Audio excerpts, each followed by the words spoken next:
Boston, oddly enough, 2-10. Chicago 6-6, giving you an idea of their competitive action in that tough division. But the Bulls have won 2 in a row. They knocked off Los Angeles and Milwaukee in 2. They've shot well. Detroit, they have lost 4 straight going into this one, all on the road against Pacific Division teams. And in the last 3 years, they've had it rough. There's Gene Tormolen in the middle, laughing, the big guy who brought one great shooter to this club, Wilbur Holland. He is an assistant coach with his staff. You're looking at the lineups. Joe Gashue is ready to go, looks over and says, "Are you ready on television?" And CBS thanks him for that, and we're about ready to go. In red, the Chicago Bulls. The NBA on CBS coming your way from Detroit. And, of course, following this one, remember, this is Super Sunday and the Super Bowl right around the corner. The jump between Gus Gerard and Artis Gilmore. Gilmore has the advantage and wins it. In red, moving to your left.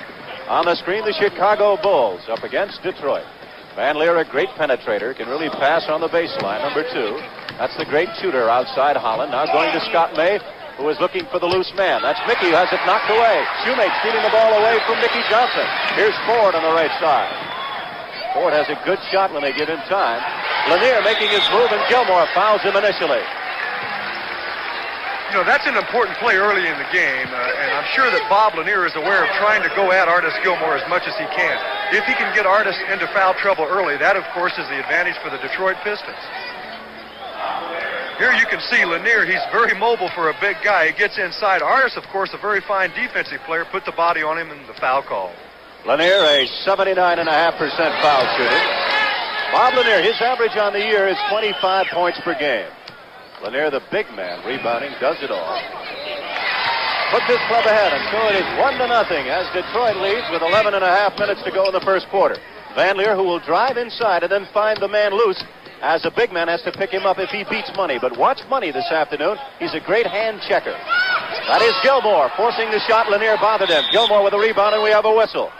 Joe Gashue says the foul is against Lanier, so now, John, we've got them all even in the middle. Well, there's an even out, Jerry, and of course you saw Chicago go right back to Gilmore, which is important. They should. Now, Detroit trying to double up Gilmore when they can, and that's something he really hasn't done a real good job of handling, although he's getting much better at it.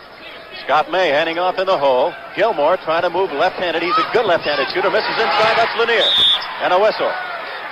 Interesting matchups to watch, John. We'll watch Shoemate going against Mickey Johnson. That should be an interesting one. And on the other forwards, of course, Scott May going up against Gus Gerard. The Bulls, of course, are very concerned. The Bulls coaches, that is, concerned with the Shoemate matchup. They say Mickey Johnson will get his points at the other end, but they have problems with Shoemate down underneath the basket. He's difficult, he's tough when he gets the ball in deep, and of course the way the Pistons play Lanier out high so often, that opens up the basket area for a John Shoemate.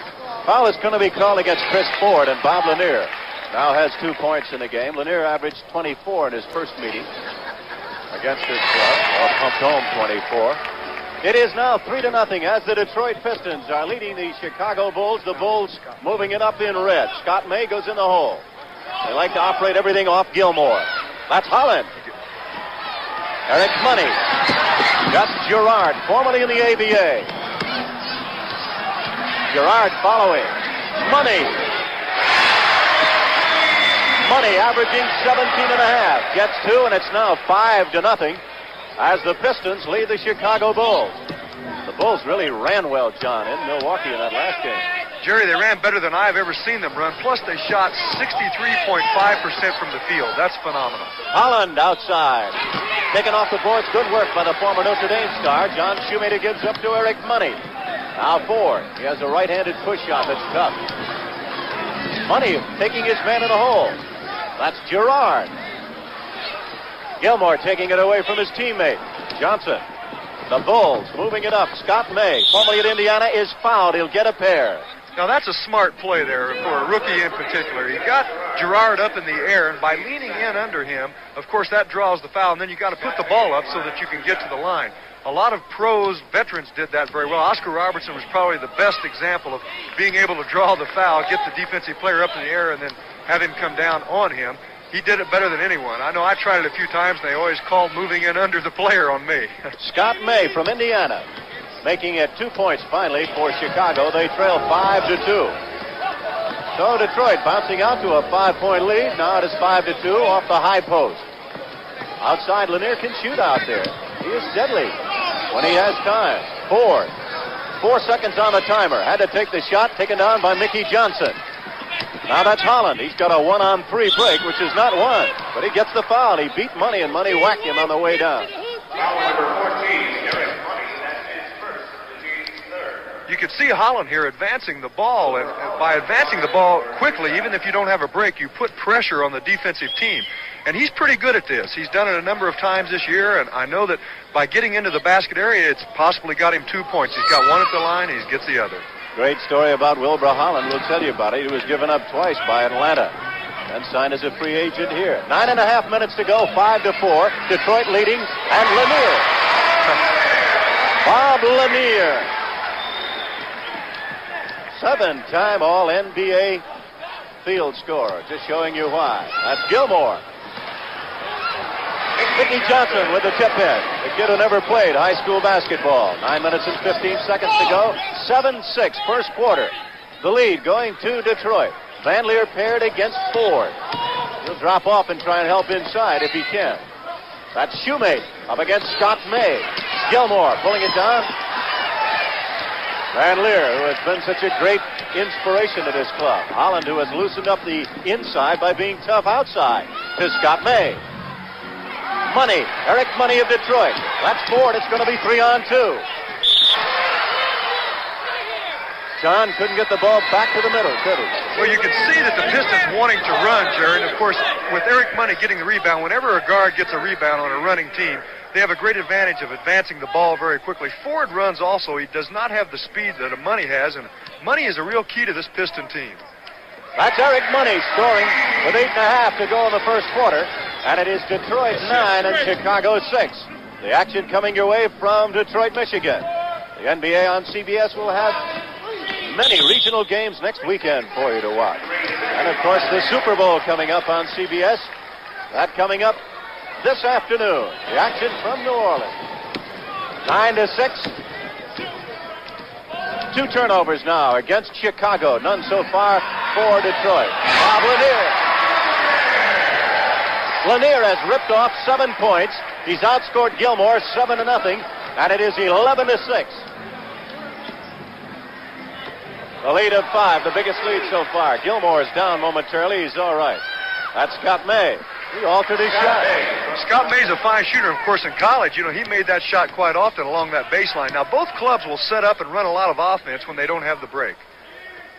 By and large, some of the Chicago players like to run the fast break. By and large, the coaching staff would like to see them play pattern basketball a little more. That's right, Jerry. When you talk to the coaches, they'll say one thing, and a few of the players have another thing to say. But they've been playing very well lately by running. But they have the ability to set up and run that disciplined offense, not quite like they have in the years past, but they still do it very well. That foul was on Mickey Johnson. And there's another foul coming up, so we're getting close toward what will be a penalty situation. I believe that is the 15th foul. It is, so it is now a penalty situation coming up against the Chicago Bulls, and Detroit will go to the line as Eric Money is there. Mickey Johnson committing the foul earlier. That last foul was called against Chicago.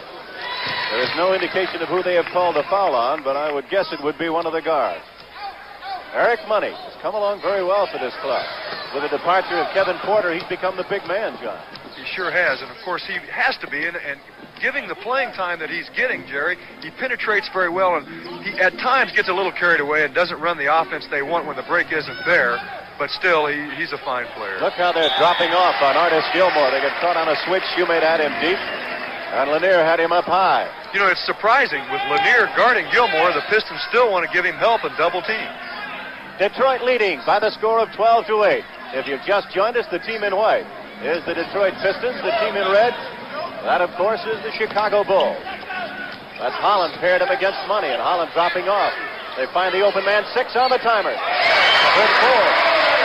Chris Ford puts in that set shot. It's interesting. Here's a player who's, at certain nights, he can hit 10 or 12 in a row, and other nights he just cannot put the ball in. He's one of the few players in the game today that still shoots a set shot. This is the biggest lead in the game for Detroit. They're up by 6. We have 6:48 to go in the first quarter. All the action from the Motor City as Mickey Johnson shows you a move but misses the shot, and Van Leer.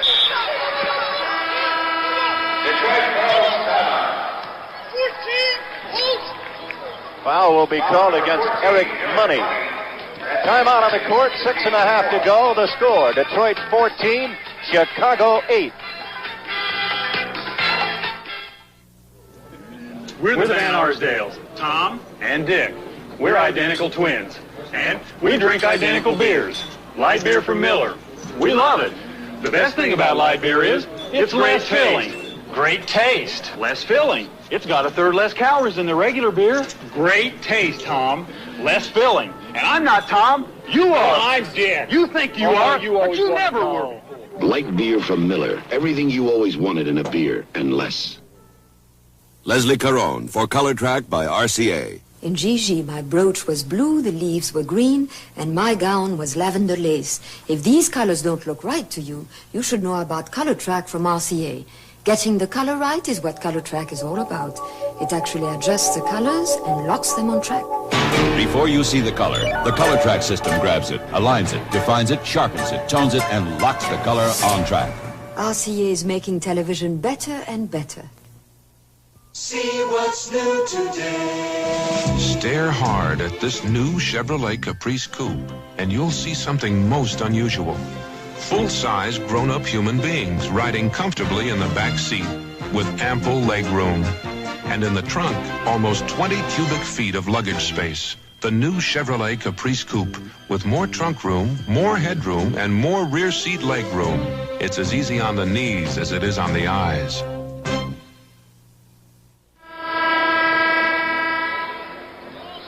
6 minutes, 38 seconds remaining in the first quarter of action here in Detroit. It is 14-8 as the Pistons are leading Chicago.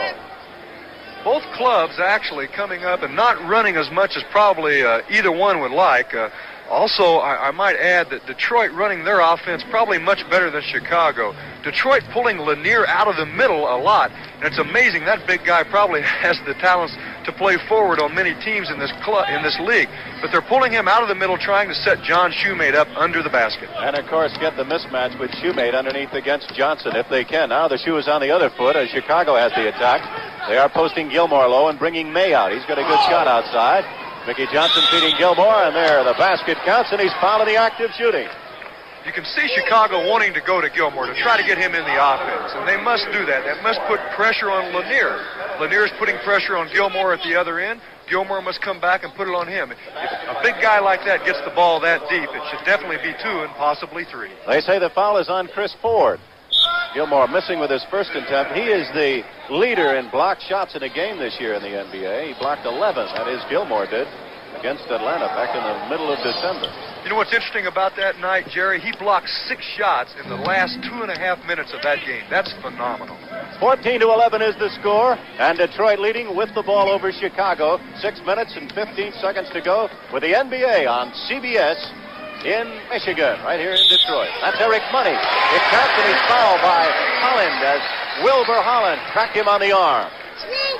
Well, here you can see Detroit just clearing out the side for Money. All the other players on the other side of the court, and they let him work. And he possibly gets 3 out of it. Of course, he's a fine one-on-one player, and he has the ability to get the shot off in traffic, not only on little guys, but on big guys. Eric Money now has 8 points in the game. Lanier has 7. They're the 2 high men. The high man in the ball game is Scott May for Chicago, and it's Detroit up by 6 with 6 minutes to go in the first quarter of play. Mickey Johnson coming outside.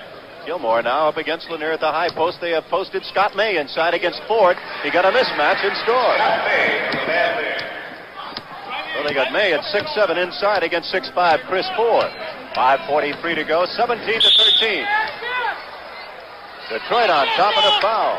Eric Money creating the situation. Once again, all that was a pick and roll. The old style pick and roll that many clubs ran for a lot of years in professional basketball. You don't see it as often now.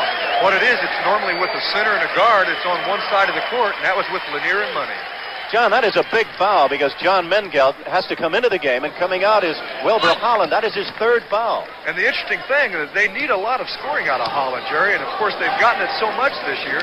He's a fine shooter, but don't underrate John Mengelt. He's a fine, tough defensive player, but he can also shoot the basketball. Mengelt's the only substitute on the Bulls who's averaging more than 15 minutes of playing time per team's game. He has been in twin figures in 21 of 36 games as a substitute. He's going to have to do it here now. Gilmore Went off the hands of Girard and picked up in the corner. That's Eric Money. Money and Van Leer against each other. Bob Lanier. Oh, he's going to draw two there. Now he's mad. I think they called the foul on Lanier. Look at Bob. He's upset. Bob felt that he was shooting the ball, and the official said that was a pass-off. He also got Gilmore in the air. Gilmore knows he can shoot that. Look, you can see here Lanier faking, leaning in. He was trying to go to the basket. He was not passing. The official said he was trying to pass it. So they have ruled that there will be only a one-shot foul. Now Bob is mad he missed the first one, and he gets the penalty shot, 1-and-1, rather than 3 chances to make 2, which he wanted. The important thing there, Jerry, is don't let a call or something happen upset you enough that you miss those free throws. Those are free shots, boy, and you got to get them. Lanier now has 8 points. He has missed 2 from the line, and he is 4 out of 6. Scott May, with Detroit leading by 7, their biggest bulge. Mickey Johnson cutting it down to 5 with 4:56 to go. In white, that's Chris Ford. Ford going into Shoemate. Shoemate has the power to move against Johnson. See how he muscled his way in? Let's see if they call it on him. They do not. They say Mickey got him from behind, and Mickey's down. Mickey's hurt on the play. Mickey Johnson. They're calling the foul on Mengelt for reaching in, and Mickey Johnson is down. And the trainer, Doug Atkinson, is administering to him, and that is Ed Badger, the coach, going over. So he's down, John. I don't know whether he caught one in the stomach or what. If the Bulls lose Mickey Johnson, that's going to be very difficult for them. You can see that Mickey, of course, in the lane on Shoemate. They're trying to post Shoemate up down low, and you can see here that the Bulls very aware of giving help as Mengelt comes back in to help on Shoemate, and he commits the reaching foul. Looks like he may have caught the right shoulder in the jaw. He apparently did, but he apparently is okay. So Mickey Johnson at 6'10", 190 going against John Shoemate, 6'9", but at 235. That's a mismatch there. I guess as they say in the boxing vernacular, he had his bell rung. Fortunately for him, it wasn't rung completely. He's back in the game, or stays in the game. But, you know, Bob Kaufman is concerned at the other end. Of course, for John Shoemate, he says, sure, we create a problem for Chicago at the offensive end, but at the other end, Mickey Johnson is out there running around like a crazy man, and John Shoemate has to play him. 10 out of 14 from the line for Detroit so far, and with 4:46 to go in the first quarter, Detroit leads 21-15 over Chicago. Mengelt is aggressive. He'll go inside. Johnson, Van Leer, Mengelt. Almost traveled with that left foot. He almost carried it. 9 seconds to shoot. 8. Mengelt has it blocked by Lanier. Picked off by Scott May. 4 seconds to shoot. They're going to have to hurry. It'll go now to Detroit. What a tremendous block on the play. And still down on the floor is Bob Lanier, all tied up, apparently with John Mengelt. Eric Money. 21-15. Detroit with the lead. That's Shoemate again posting Johnson. Girard spinning around Scott May. Air ball. Van Leer. Stormin' Norman, they call him. Van Leer had a super game against Milwaukee. That pass was blocked and taken away. Gus Girard. A lot of action as Girard runs smack into Mengelt, who wanted to get the offensive foul, but there's no whistle. You know, Jerry, it's hard to imagine, you know, in contact like that, it either has to be a block or a charge, one or the other. Girard, you know, he's a very aggressive player, and he can bring the ball up the court as he demonstrated that time and go all the way. The Bulls should not allow that, and of course they probably feel they didn't allow it. Something should have been called. Scott May with his club down by 8. Missing, and it goes out of bounds up and over the backboard. So right now Chicago is going to have to make some moves to get some offense or more rebounding punch into the game. And they do. They come off their bench and bring a young man in, Mark Landsberger, a rookie drafted 2 by Chicago. Out of Arizona State, he's 6'8" at 225. Landsberger now goes in, and he'll be working underneath against Shoemate. He's got a little more weight, and he can do a better job inside, perhaps, than Mickey Johnson. You can see the Bulls aware of double teaming at times, especially when the Pistons advance the ball deep into the corners. 23-15 is the score. And Detroit leading Chicago. First quarter. Each team has 5 team fouls. Money missing that shot. And taken away by Gilmore. Over to May. It's going to be 3-on-2, and May the middleman. Landsberger on the left. Scott taking the shot. And instead of going to the left wing, here comes Chicago back. That's Shoemate. He's normally very tough around the perimeter. Girard, but there's going to be no basket. He stepped down the end line or a foul. Now with Lanier, of course, playing out high all the time, that takes Artis Gilmore away from the defensive boards. Therefore, the other Bulls players, the guards, Norm Van Leer has a history of being a fine rebounder, but more importantly, the forwards must get to the boards and rebound for the Bulls. They call a 3-second violation against Detroit. Mengelt almost draws rain. So Mengelt, John Mengelt out of Auburn, a former Piston, purchased from Detroit. Now coming back to see what he can do against his former mates. 2 minutes and 39 seconds left to go in the first quarter. The lead has been cut down to 6 points as the Chicago Bulls are battling against the Pistons. Girard with great second effort. For Gus Girard, he can jump with the best of them. That was a nice play. He didn't make it on the first move, but of course with that jumping ability, he was able to get it the second time. Gus Girard now starting his 14th game in a row since he replaced M.L. Carr. Girard in the ball game. Getting his first 2 points a moment ago, now has 4. Timeout on the court, 2:17 to go. 25-17, it's Detroit.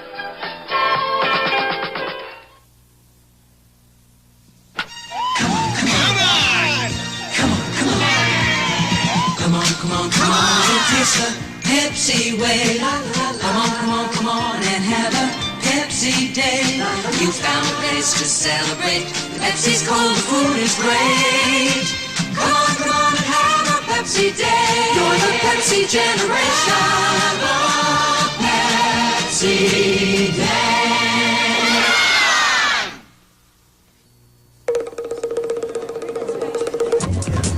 Sir, what's the hurry? Going to rent a car. Oh, well, you don't have to run. Gotta run. Oh, no, if you had an Avis Wizard number, you could walk. Walk. Call toll-free and let our Wizard system do the running. Just show a major credit card, license, sign, and get the car. I don't have to run through airports? Not with Avis. I can walk through airports. We try hard Avis. Avis, we don't know another way. I'm walking through airports. Excuse me, sir. I'd like you to try something. Okay. Hold out your hand. Hey, what is that? That's Track 2 shave cream, and that's another brand. Feel any difference? The Track 2 feels heavier. That's because the Track 2 is heavier. It's packed with moisturizers. Moisturizers? They help hold the moisture in your skin so your face feels good after you shave. After I shave? It'll feel soft and moisturized. Great. Wait, what do I do now? Shave. Track 2, heavy with moisturizers. The NBA on CBS continues. 2:17 to go here at 25-17 Detroit. For a report on the Portland-Boston game, here's Don Crickey and Gus Johnson in Boston. We'd like to welcome those of you who've been viewing the Chicago-Detroit game. Here at the Boston Garden, the Celtics in the white uniforms have a 27-23 lead over the Portland Trailblazers wearing the black with a red trim. The Celtics were down by 7 in the first quarter. Now they've rallied back late in this quarter to take the lead, and now they take their biggest advantage, 29-23, as JoJo White hits the field goal. Plus, he was fouled on the shot. They got to have this from JoJo. JoJo has got to start opening it up from outside. The big scorers for Boston have been Havlicek and Wicks. Sid Wicks has 8. John Havlicek has 8. Bob Gross fielded the rebound, but he stepped on the inbounds line, and so Boston gets the ball back over. Bill Walton is not at this game, for those of you just joining us. Went home to welcome a new 8.5-pound son. And in his absence, the Trailblazers are going with Lloyd Neal at the moment. Tom Owen started the game. Now it's back the other way. This has been a very intense game. It is 29-23, Boston with 13 seconds to play in the quarter. I'm sure they'll go for the last shot here. Welcome back to Detroit. Jerry Gross with John McLaughlin. Our score is 25-19. And in the lead, Detroit. Detroit in the white uniform, Chicago in the red. We have 1:14 remaining in the first quarter. With the ball in red, that's John Mengelt. Mengelt missed an outside shot. Chicago came down and shot outside and missed the shot, and then a traveling violation against Chris Ford. Then Mengelt scored on a drive to make it 25-19. That's what happened since we left you. Landsberger here gets into the free throw lane, of course, fakes the shot and holds his position very well as Ford comes down on him. Something very interesting to know, Chicago right now has 5 turnovers in the game, while Detroit 2. Although Detroit they've been averaging 26.5 turnovers over the last 6 games. Man, that's a lot of turnovers. They have played a much better game so far at the onset here. At the line, that's Mark Landsberger, their number 2 draft choice. He was a transfer from Minnesota, the University of Minnesota, to Arizona State, and then picked 35th in the draft. That makes it now 25-21. And so Chicago has come back. They have cut the gap from 8 points. They've brought it back now to within 4.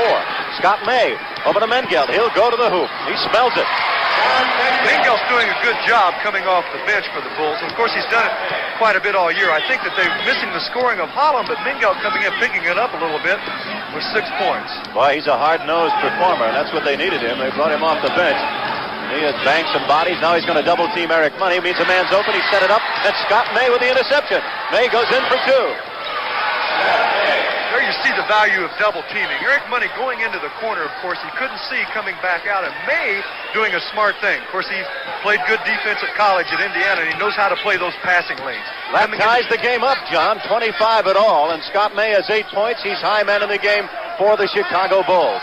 Artis Gilmore has been outscored 8-3 so far in the hole. That's Gilmore with a rebound. 6 seconds to go in the first quarter. 4, 3, 2, 1. Oh. So that's it, the end of the first quarter here in Detroit, Michigan.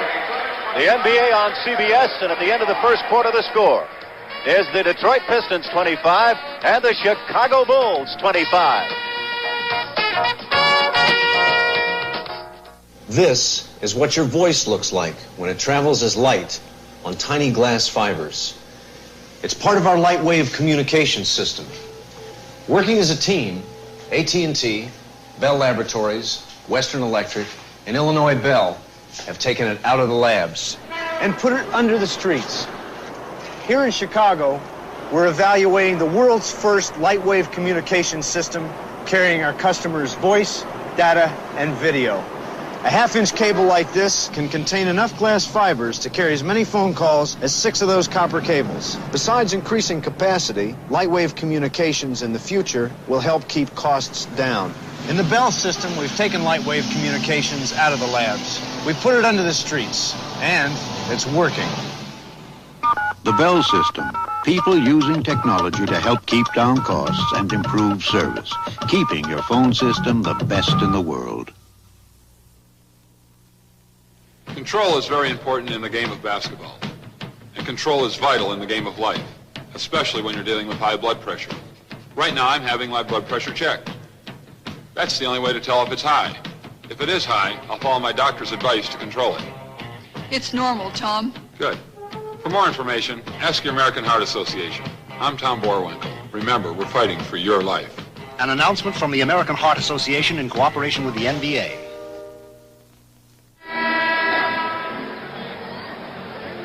We're going into the start of the second quarter in Detroit with the score tied up at 25 all. Detroit in white and Chicago in red.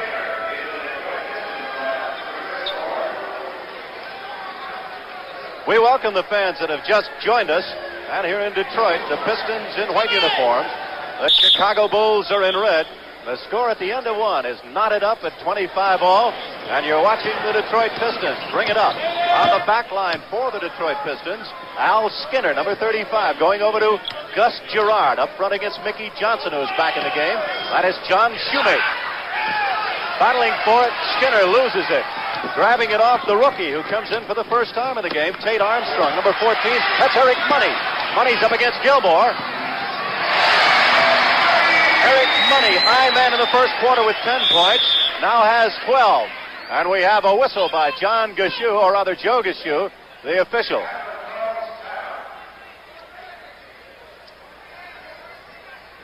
We have 11:30 to go in the second period, and the score is 27-25 as Detroit leads Chicago.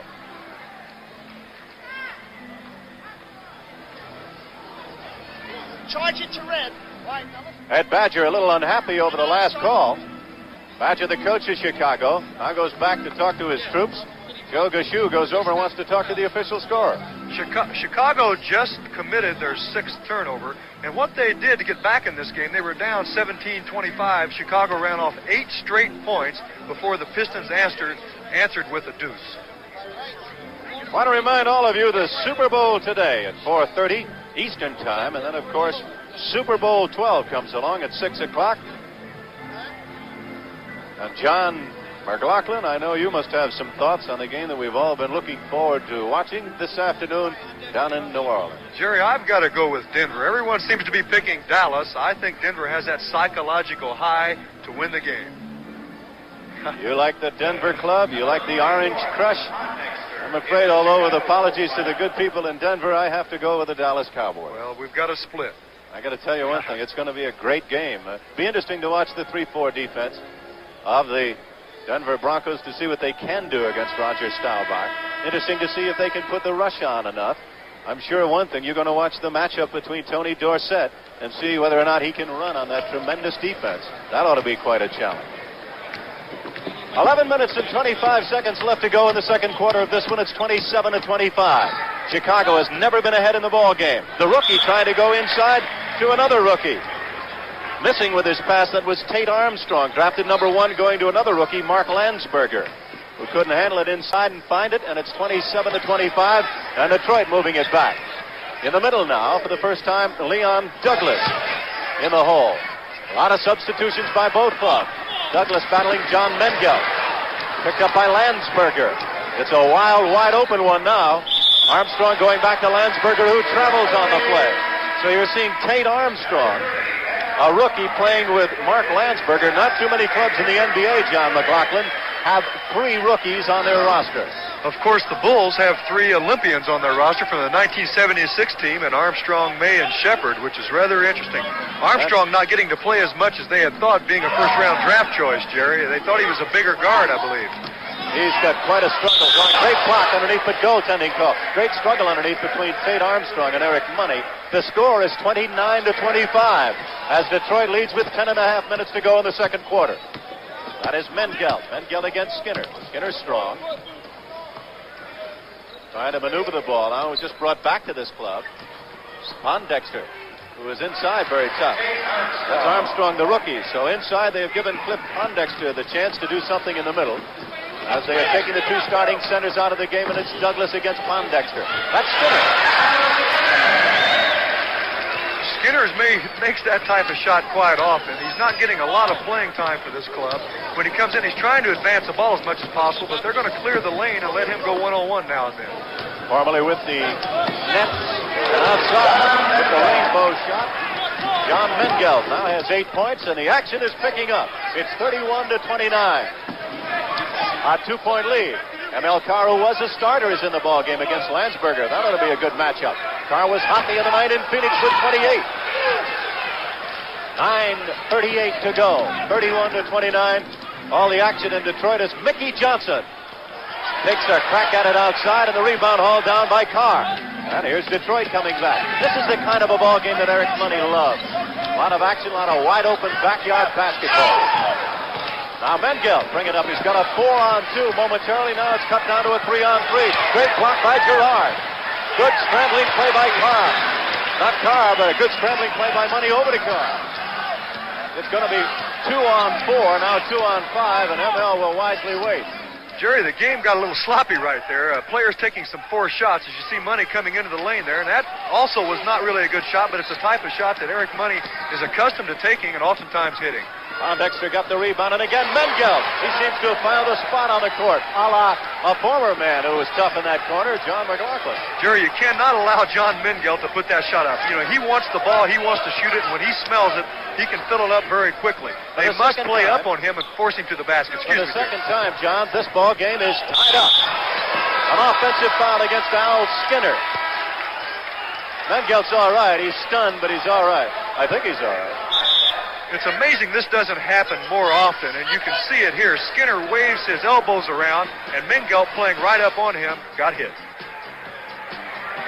8:22 to go. It's tied. See what's new today. Hello, I'm the new 1978 four-door Chevy Chevette hatchback. Come on inside. I've got lots of room. For you and for cargo, I give you all these standard features. From an AM radio to reclining bucket seats. Some small cars charge you extra for them. I don't. I'm the new 78 four-door Chevy Chevette, and I'm a lot of car for the money. I think we're going to like each other. I like my chicken finger licking good. There's nothing like Kentucky Fried Chicken. There's nothing even close to it. Colonel got them all beat. I like my chicken finger licking good. Best thing about it, it's so moist and tender. I'm very proud of the chicken I cooked. I like my chicken finger licking good. 10 years ago, I started eating this chicken, and I've stuck with it ever since. Once you tried, hey, man, you're going to have to come back for some more of the Colonel Sanders' good Kentucky Fried Chicken. Introducing the Kellys. From Fayetteville, North Carolina, the Kelly Passenger Radio. From Cumberland, Maryland, the Kelly Truck Tire. From Tyler, Texas, the Kelly RV Tire. From Freeport, Illinois, the Kelly Farm Tractor Tire. From Cumberland, Maryland, the low-cost 4-ply tire. For whatever driving you're doing, the Kellys have a tire for you. The Kellys. What a lineup. Tough throughout the line. We're good and tough. We're the Kellys. Rolling. The Grand Slam of tennis next Saturday and Sunday on CBS. Live coverage, remember, on both days. It'll be a four-man tournament. Jimmy Connors, Bjorn Borg, Guillermo Vilas, and Vitas Gerulaitis. Vitas, of course, the Australian Open champs. Guillermo, the U.S. Open and the French Open. And Borg, the Wimbledon champion. Jimmy Connors, the Grand Prix Masters. And across the way, an examination going on Artis Gilmore. He's been a man who has played almost in pain for his whole career, John. Jerry, he's played in a lot of games, 545 straight over an 8-year period. Never missed a pro game. That's amazing. That's a great tribute to a man who plays when there are those nagging injuries. That's the rookie, Tate Armstrong, making quite a move to the basket. He's not too strong, but he's been on a weight program. And right now, for the first time in the game, you see Chicago has bounced into the lead 33-31 with 8 minutes to go in the second quarter of play. A whistle and a foul.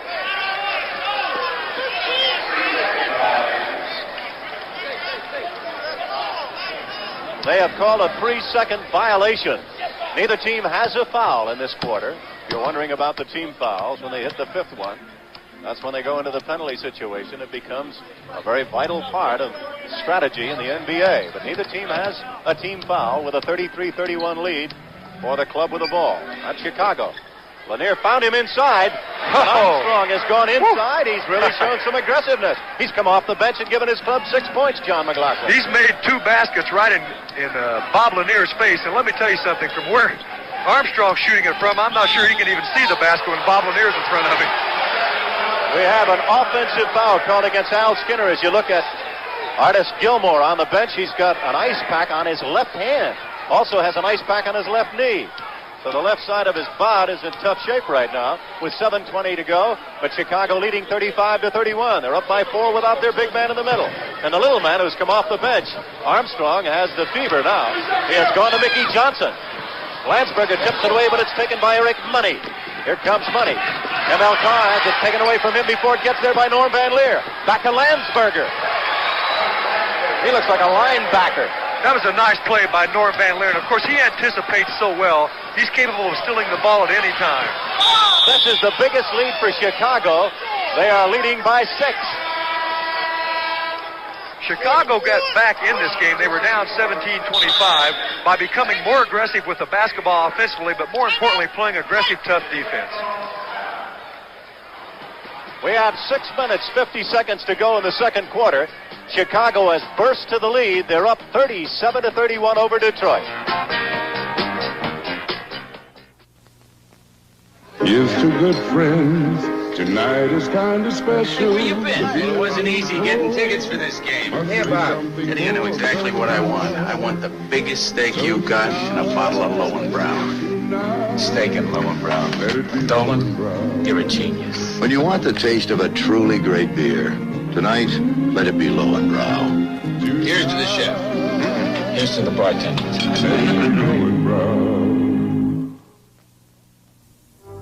Has Gillette made a breakthrough in shaving? Yes. A closer shave with more comfort?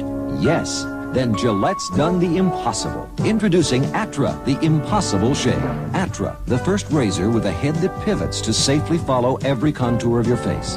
This Atra face-hugging action keeps the twin blades at the perfect angle.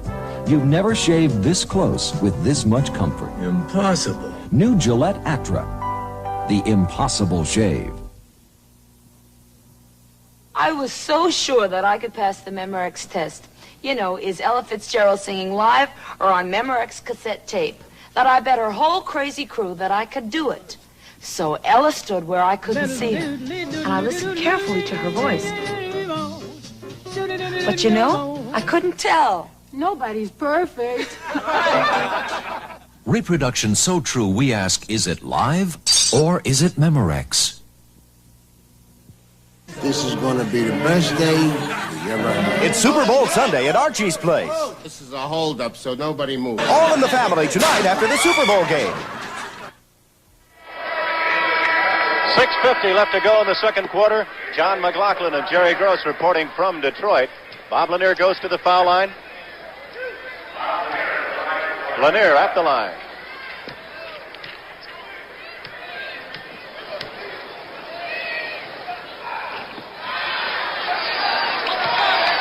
Bob Lanier at the foul line. We're going to Boston shortly, so for a report on the Portland-Boston game, let's go now to Don Criqui and Gus Johnson in Boston. We welcome our Detroit-Chicago viewers here at Boston Garden. The Celtics in the white uniforms have opened up a 10-point lead in the second quarter with 6:50 to play in the half, 43-33. Maurice Lucas will inbound the ball for the Trailblazers. I'm sure that they don't want to lose Curtis right now. He has 8 points in this game, and he's playing very well. Good defense, too. Lucas coming out high, looking for motion down low. 5 Trailblazers moving. They get a lot of people in motion without the basketball. Somebody gets open now as Wojcik goes to the basket. Here, we get a chance to see this. This will show you how excellent body control Twardzik has. He hangs, lets Bing go by, and draws a foul right here. The little fella from Old Dominion. He was in the ABA when I was there, too. That's right. Yeah. He's incredible shooting statistics from the field. He's something like 69%. He doesn't shoot that much. And 67% right now. Right. They're hoping he gets enough shots to qualify for the shooting championship. The all-time record for a season, Wilt hit 71% one year. Unreal. He shot most of his straight down. Yes, yes. 43-35. Celtics by 8. Dave Bing harassed by a very quick guard in T.R. Dunn. And is he going to be a fine rookie? JoJo White goes down low to Curtis Rowe. We have a foul called against Twardzik.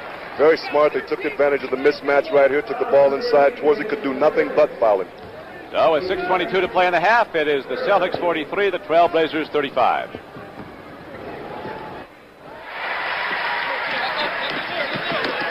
Welcome back to Detroit. Jerry Gross along with John McLaughlin. Our score is 32-39. Going in for two is Tate Armstrong, who has chewed this place apart, and the Chicago Bulls have roared into the lead. 41-32. They were down by 8, and the number one draft choice is coming along very well, John McLaughlin. Jerry, he's having perhaps one of his better games. He has 10 points in the game so far, and the Bulls have been concerned with him. He's not overly strong. He's been on a weight program. Here you can see, missed jam by the Pistons. Leon Douglas can't believe that he missed it. Here's Armstrong again. Armstrong has ripped off 12 points coming off the bench. He hit a 16-foot right-handed jumper while we were away. He has sparked his ball club into the lead. They now have an 11-point lead. And so with 5 minutes flat to go in the second quarter, the Bulls have roared into the lead 43-32. America has all kinds of drivers, so it's a good thing America has Quaker State Motor Oil. Because even if you drive like this, Quaker State helps cars last. Fact is, you can help avoid expensive engine repairs by using Quaker State regularly. Refined from Pennsylvania-grade crude oil, Quaker State helps cars last. Maybe that's why Quaker State's the best-selling motor oil in America. See what's new today. Last spring, 227 specially equipped Chevy Nova police cars were delivered to the Jacksonville, Florida Sheriff's Department. Now, that's a tall order, but no surprise, because law enforcement agencies in 47 states have made Chevy Nova America's best-selling police compact. Now, a lot of the things the police look for in a new car are the same things you'd look for in a new car. Reliability, performance, and value. Chevy Nova, a wanted car, now more than ever.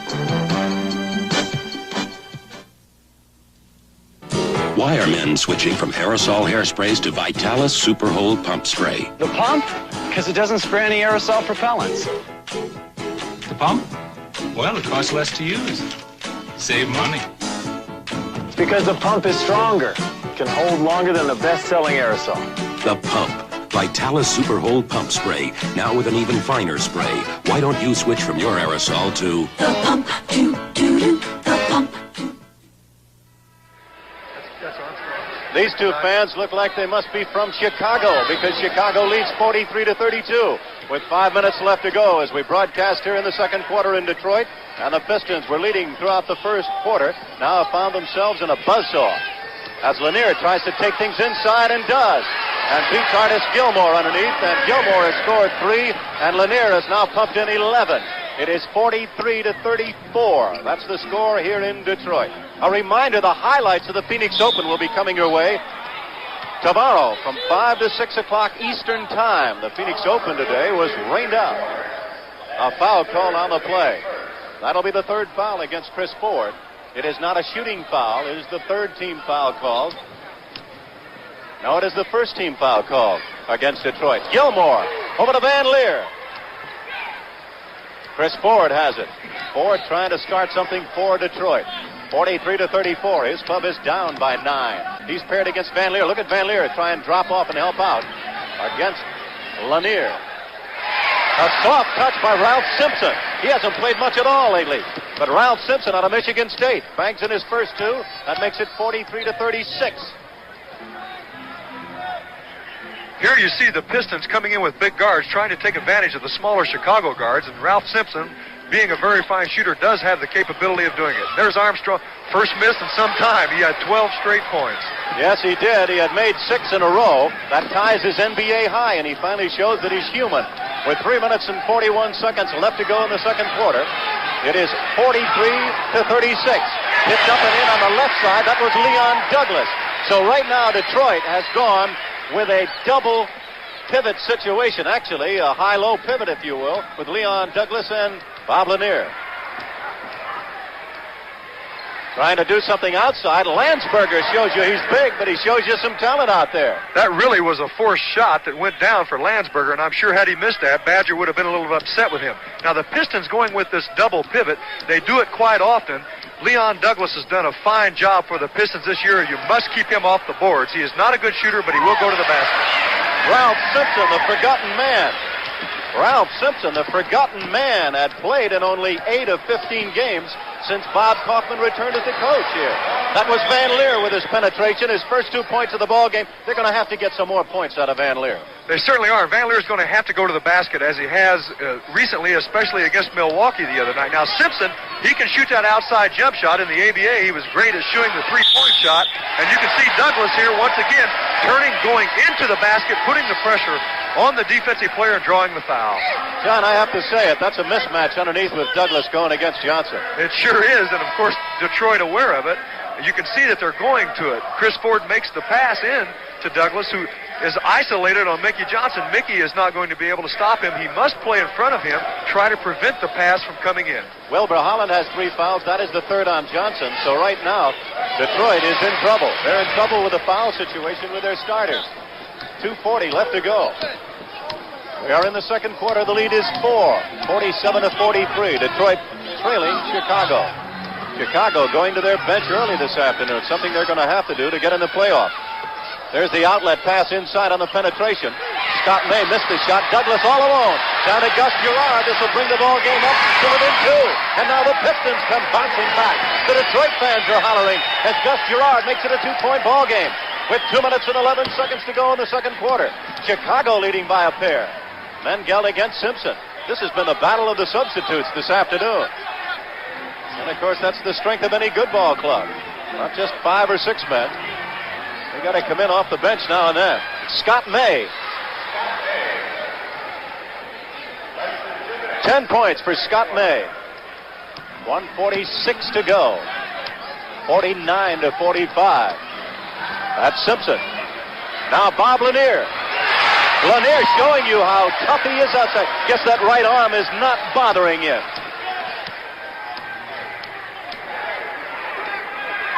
We welcome the fans that have just joined us, and here in Detroit, the Pistons are in white and the Bulls are in red. It's a Donnybrook here. The score, 49 Chicago, 47 for Detroit. Detroit in the white uniforms, and Gus Gerard will be jumping. He is 6'8". They're going to pair Artis Gilmore at 7'2" against him. These two men jumped at the start of the game because Gerard can jump, but he's no match for Gilmore. They'll jump it again. It's a false jump. I'm Jerry Gross, along with John McLaughlin. We're here in Detroit, Michigan. The NBA on CBS, bouncing around from Boston here in Detroit. 49-47. The visitors leading Chicago. These teams have met 8 times, and neither team has won by more than 8 in the last 8 games. As John Mengelt shows you some outside ability, John McLaughlin. Well, the guards have really done it for Chicago. 12 for Mengelt and 12 for Armstrong. Now, also, Chicago must be aware of going into Gilmore quite a bit more. The Pistons went 3:22 without scoring, but then they came roaring back to close the gap. Scott May bringing it up. They lose it, and it goes out of bounds over the end line. Situation in the second quarter with a score, 51-47, and Chicago leads. Now Norm Van Leer starting something outside, calling out a play. They're going to try and go inside if they can. They are really dropping off on Landsberger. Douglas playing what looks like almost right behind Lanier, trying to help out. And when you get that kind of outside shooting from anybody, it's tough. 14 points for the rookie, or 12 for the rookie Armstrong, and 14 for Mengelt.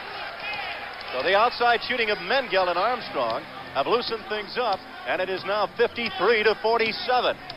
With Chicago showing they have some ability. They have started a love affair back in Chicago with their fans, no doubt about it. They went bananas Friday night. Well, those fans are really a factor in their home games, that's for sure. Here you see Norm Van Leer penetrating again, but Gilmore getting the basket that May missed. Gilmore really showed you something on that play. He came bouncing back. 5 points for Artis Gilmore. And there it is, the horn that ends the second quarter.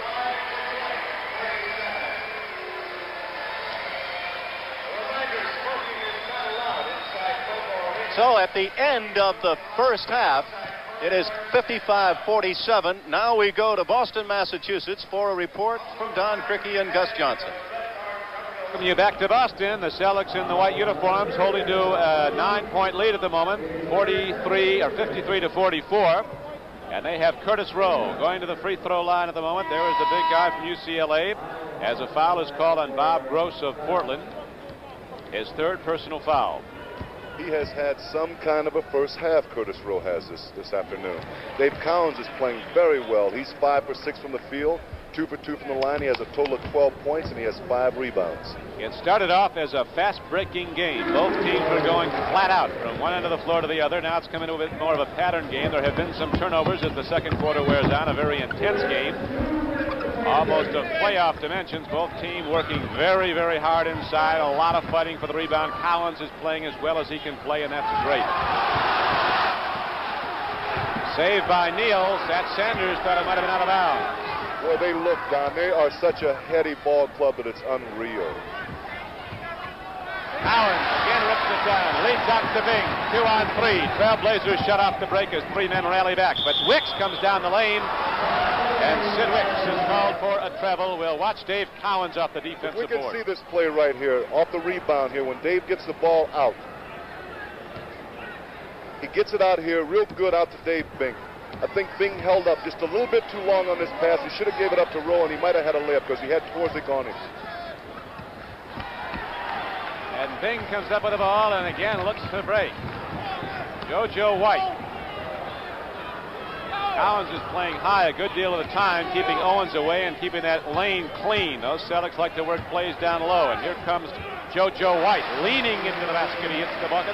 And the Celtics have their biggest lead, 57-44. And it looks like they're going to improve to make that lead a lot bigger. But the simple fact is that they're not giving them any second shots at the hoop at all. Now Lionel Hollins cools off the Celtics at foot for the moment, hitting that nice jump shot. He has 11 points. 32. Borzic hawking the ball as you see the time remaining in the first half. 36 seconds to go. The Celtics had the lead 33-25 at the quarter. Now they go back up again by 13 points as JoJo White comes down the lane. Boy, he makes it look so easy, Don. He just took his time, went off the pick, knew how much time he had, took the easy jumper. The shot clock shows 12. As you see, the game clock now winds down to 12. Portland will have to get a shot away. Dave Thing, way in the air. 3 seconds, 2 seconds. Lost the handle, the buzzer sounds. And so the first half ends, and they're standing and cheering the Celtics at Boston Garden. The Boston Celtics, their running game going, their hallmark, aggressive defense very much in evidence, and they open up a 13-point lead at the half, 59-46.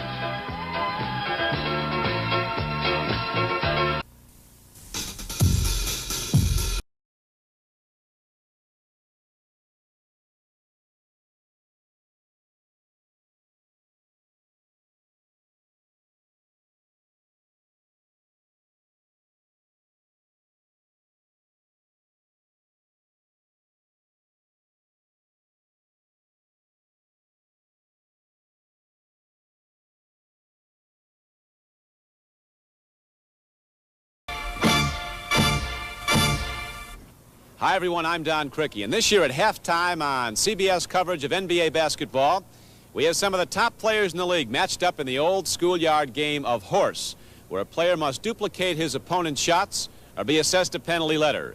5 misses means 5 letters. That spells horse, and he's out. Today we have Bubbles Hawkins going against Pete Maravich, and for more on the rules, here's Mendy Rudolph. The basic rules of horse are as follows. The player in control must describe his shot beforehand. Now, 2 consecutive shots from the same area are not allowed unless someone moves at least 5 feet away. There are trick shots allowed. However, the same trick shot cannot be attempted more than once in the contest. The flip of the coin will determine who goes first. Now, there's going to be disputes out there, and if there are, my word will be the final judge. And Bubbles Hawkins won the flip, so he'll lead away. Okay, Bubbles, call your shot. Jump shot, straight in. Jump shot, straight in. Maravich. Outside the line, jump in with 2 feet. This is a trick shot now. Jump in the line, off the backboard, spin on. There you go, Bubbles. He's got a lot of tricks. Jump it on in, spin it off the backboard. But it got to be a bank. Got to be a bank. There's the whistle, and the first letter goes up on Hawkins. Right-hand hook off the board across the lane. Right-hand hook. Off the board. Bubbles, left-hand hook. You're left-handed. You'll have to try your strong hand.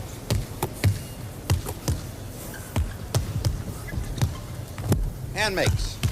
Maravich has the Scoop choice. off the board. Scoop off the board. One-hand scoop off the board. That's a trick shot. On the other side, Bubbles, you're left-handed. Hold on now. Little scoop shot tougher than it looks. Bubbles has since been waived by the New Jersey Nets, but he's very much in this competition. And makes. Under pressure. Off the backboard. Off the backboard.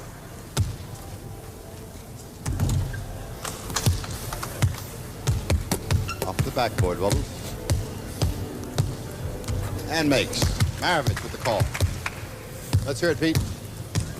Just regular shot. Regular jump shot. Regular jump shot. That's his money shot. He's the current NBA scoring leader. Was the leader last season. Bubbles with a regular jump shot. Regular. Regular swish, Bubbles. Another whistle, another letter on Bubbles Hawkins. We're coming to you from the Omni International Complex in Atlanta. We thank the Atlanta Hawks for their cooperation. Two-hand scoop right here. Two-hand scoop.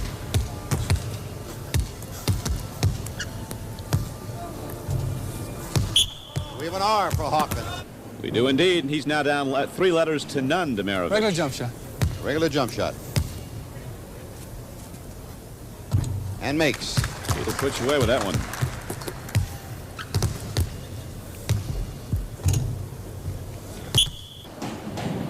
So now Maravich has almost closed out Hawkins. Well, bounce it off your head, Mendy, into the basket. No chance. I'm not one of the props. Mendy's only a referee here today. Regular right-hand hook. Bubbles will take a left-handed hook.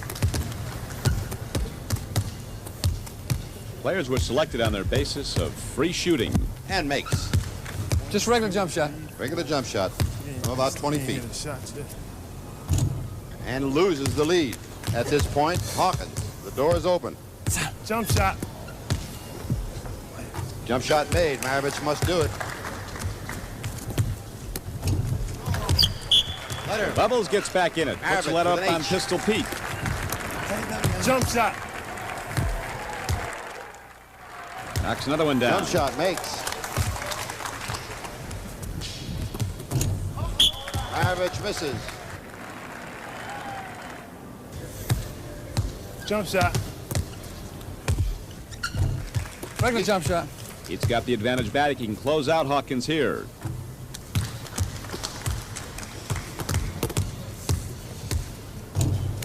That's it. That will do it. Pistol Pete Maravich, the NBA scoring leader, advances to the second round with a win over Bubbles Hawkins. If I had to shoot regular shots on you, no way. Now let's meet Pistol Pete Maravich, who just advanced with a win over Bubbles Hawkins. Pete, there's a lot of young kids watching now who would admire the way you play. How many hours a day would you spend with a basketball, bouncing and shooting, and say when you're 12 years old? When I was 12, Don, during the summer months, about 8 hours a day, between 8 and 8.5, and during the winter months, about 4 hours a day. So some work went into all this, huh? You don't get here by just wishing it. A loser in the first round gets a check for $500. The winner, of course, advances. And next week, you'll be watching Cassie Russell go against Mickey Johnson of the Chicago Bulls. This afternoon on CBS.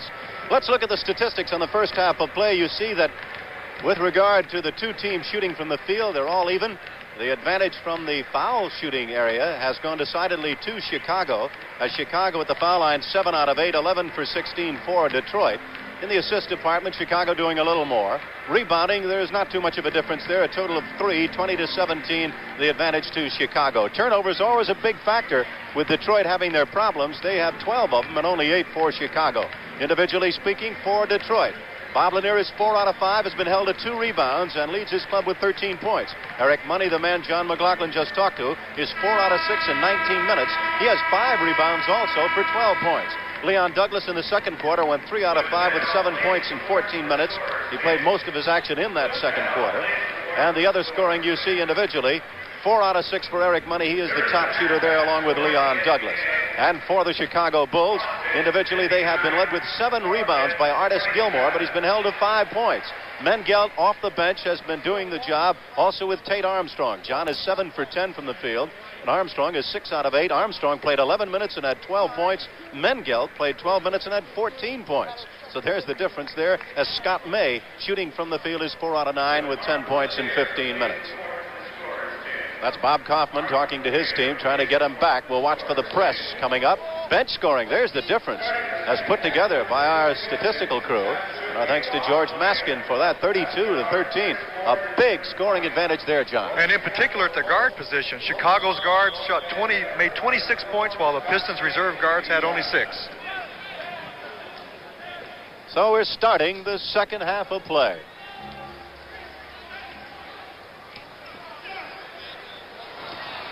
Leon Douglas missing inside, and welcome to the fans that have just joined us here in Detroit. The Pistons are in white. The Bulls with the ball are in red. We've just started the third quarter of action. Inside, trying to go for it with a jump ball, Artis Gilmore. Tied up, I believe, by John Shoemate or Bob Lanier. The score, Chicago 55 and Detroit 47. Outscoring it one time in the second quarter. Detroit 16-1. The Bulls have taken the lead. Norm Van Leer along with, on the back line, Wilbur Holland. He came out of the game, the man with the ball, earlier with 3 fouls. That's been a big factor. Big factor early in the game. Scott May showing versatility outside. Scott May now has 12 points. The Bulls certainly shooting the ball well. At the end of the first quarter, they were only shooting 40%. By halftime, shooting 53%. Not only are they shooting from the outside, but they're making Detroit turn the ball over. They're going down to the other end and getting some layups. That's Chris Ford, the co-captain out of Villanova. Now in his 6th year in the NBA, making it 57-49. 11 minutes to go in the third quarter on Super Bowl Sunday. But this is the NBA on CBS. A good pick on that play. That's a set play that Chicago runs very well. Boston runs a play somewhat like it. It's a double screen down low with the center handling the ball. The forward or sometimes guard comes from the weak side all the way around to shoot the jump shot. The lead is 10 points, the biggest advantage so far this afternoon for the Chicago Bulls, who have it again. Knocked out of bounds by Chris Ford. Good play by Chris defensively. Chicago really rolling, shooting 63.5% Friday against Milwaukee. They found the range here in the second and third quarter. 10.5 minutes to go in the third quarter. That's Holland. Bob Lanier of Detroit with a rebound. Over to Chris Ford. Ford with that good push shot outside is a smart player. Not too smart on that one, though. He couldn't find the handle, and over Holland steals it away. Here's Holland over to Scott May. Chicago is as hot as a firecracker. The Bulls with their biggest lead. They're up 61-49. Chicago doing it with defense. They've tightened up quite a bit defensively, making Detroit turn it over. Here you see Ford getting into the lane. Of course, he has the uncanny ability. He's not overly quick, but he can still penetrate. He gets into the lane area and makes a good basket right there. Now, the Bulls, on the other hand, I'm sure they're going to continue to run when they have the break, but still they run their set offense very well. Woo. Holland really had the good move. The penetration in somewhat by Van Leer, and then back to the trail man, and it's 63-51. The lead of 12 for the surprising Chicago Bulls. Outside, showing he has some muscle there. Chris Ford has rammed home 3 field goals in a row in the third quarter. He's got 8 points. Now, to get back in the game or close the gap, Detroit must do what Chicago did. They have to tighten up their defense, make Chicago turn the ball over, and then get down to the other end and score some quick points. That's Mickey Johnson against John Shoemate. And out of bounds, good defensive play by the former Notre Dame star. Mickey is a little unhappy. 9:12 to go, third quarter. Chicago 63, and it's Detroit 53.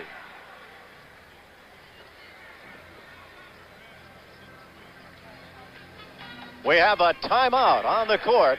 Chicago whipped the lead of 10 over Detroit. The action here in the Motor City in Michigan.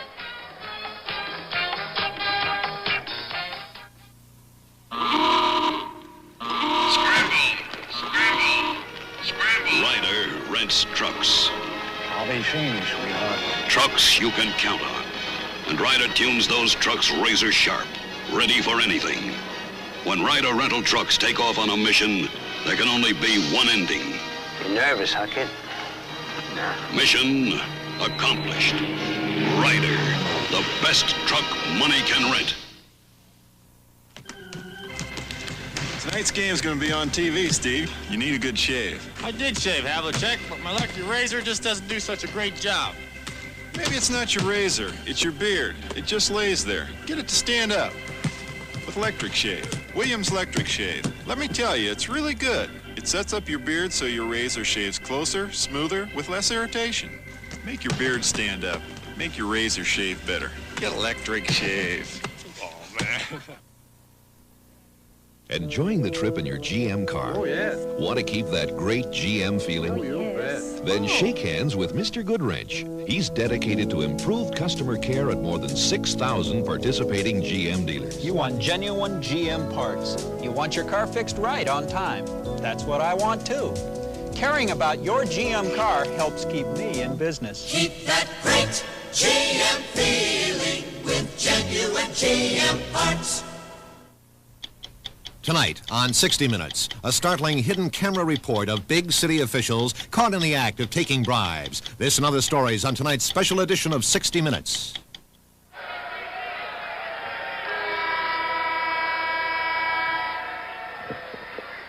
We're back here in Detroit. You see the Portland-Boston score. Bill Walton not playing in that game. And back here in Detroit. The struggle between the two big men is Bob Lanier and Artis Gilmore. Second foul called against Bob Lanier. He has 13 points. Gilmore has 5, but Gilmore has out-rebounded him. And more important, Gilmore's club, John McLaughlin, is up by 10. Something rather interesting, a couple of things as a matter of fact. The Chicago Bulls had the first 5 turnovers in the game. Since then, Detroit turned it over 13-3. Also, the Bulls getting up more shots at half, 45-34. And coming into this game, you would expect Detroit to get up many more shots than Chicago. Well, we told you earlier in the game, Detroit in the last 6 games has had a frightful time with turnovers. They have been, well, they've been averaging 26.5. That's hurt them. The shot taken and scored by Eric Money. He's got 14 points, and it is 65-55, the lead of 10 for Chicago. 8:49 to go. Wilbur Holland has been held well in check because he hasn't played too much, frankly, due to the 3 personal fouls. He's bothered by Shoemate as he goes up for the shot.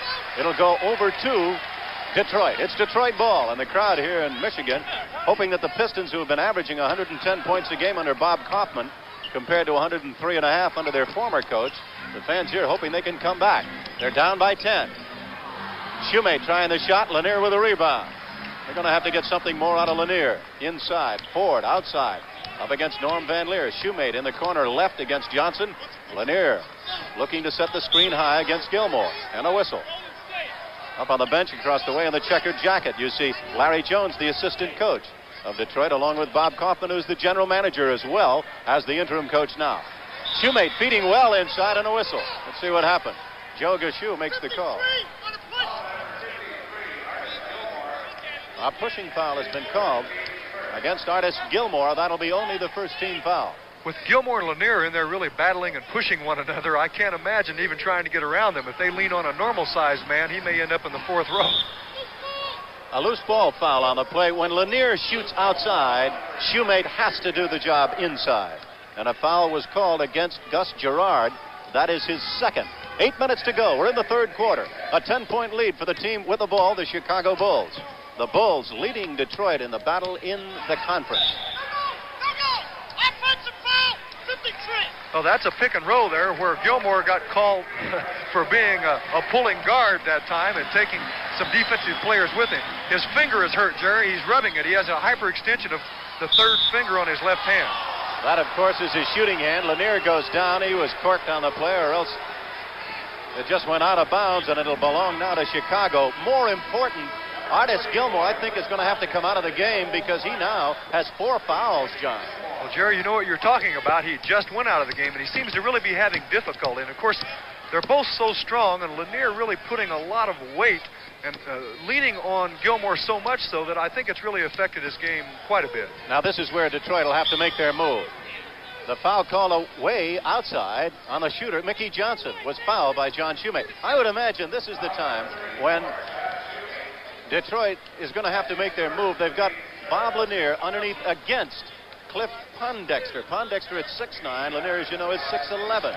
Well, I think that is an advantage, of course, and they must take advantage of it. Also, I don't think Detroit has made good use of John Shoemate. He hasn't played that well so far. He was out much the first half, of course, and now he's going to be looking to put the ball up, and I'm sure he's going to be working under the basket quite a bit more. Mickey Johnson has just dropped 2 in, and it's now 67-55. The lead again is 12 for the team from the Windy City. Chicago up against Detroit. Ford for Detroit goes over Holland. He has 4 field goals in this quarter, 10 points in the game, and it's the lead of 10 again. Shoemate in the corner against Johnson. Up high now. Pondexter trying to set the pick for Van Leer. That is made. Detroit trying to get a little better defense. Dropping off, sagging. Tipped in by Johnson. So the kid from Aurora College, who never played in high school, has come alive. He's got 10 points. Johnson averaging 20 on the year. What a year of improvement it's been for him. Ford saves it over to Gerard. In there a long time. No whistle to the rebound. Taken off by Johnson. Save before it goes out of bounds by Scott May. 69-57. Chicago trying to play their controlled game and hang on to this lead. Pondexter not a threat outside at all, but Holland is. The rebound taken away by Shoemate. Now Detroit trying to cut the gap down to 10 again. Eric Money with it. Detroit led in the first quarter by 8. Then it was tied. That's Lanier making his move. Fouled in the act of shooting. The basket count. That's the man they've got to go to. Well, that's, of course, very smart of the Pistons to come up and go to Lanier. Pondexter cannot guard him. He is just too big for Pondexter, and Lanier can go either way. He gets into that left hook and makes it. 6.5 to go, third quarter, 69-59 Chicago.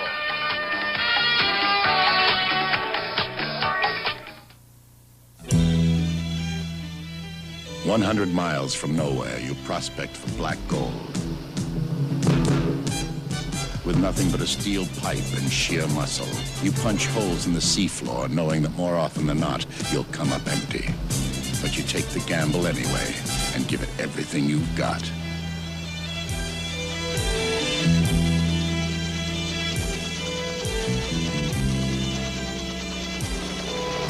Now comes Miller time. Time to head for shore and the best tasting beer you can find. Miller High Life, America's quality beer since 1855. When it's time to relax, one beer stands clear. Miller tastes too good to hurry through. If you've got the time, we've got the beer.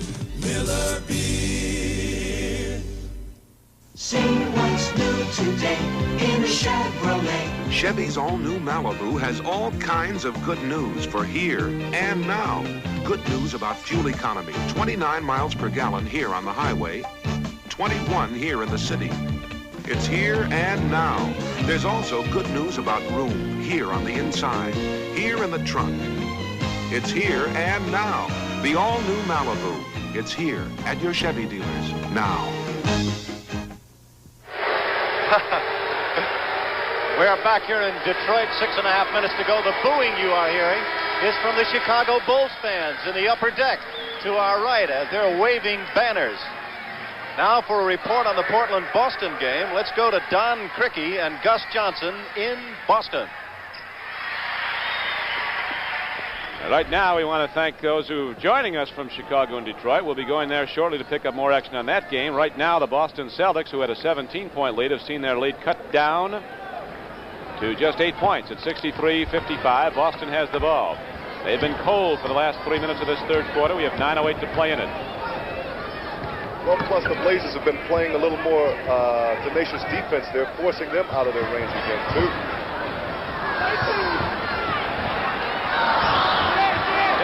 Working hard off the defensive board, gives the Celtics a new 24-second shot clock. Wicks goes up. And finally, the Celtics get one down, and they open up a 10-point lead. They're hustling. They're doing the things that they have to do to win this ball game. That's how Portland got back into the ball game, was running it and getting back inside with it.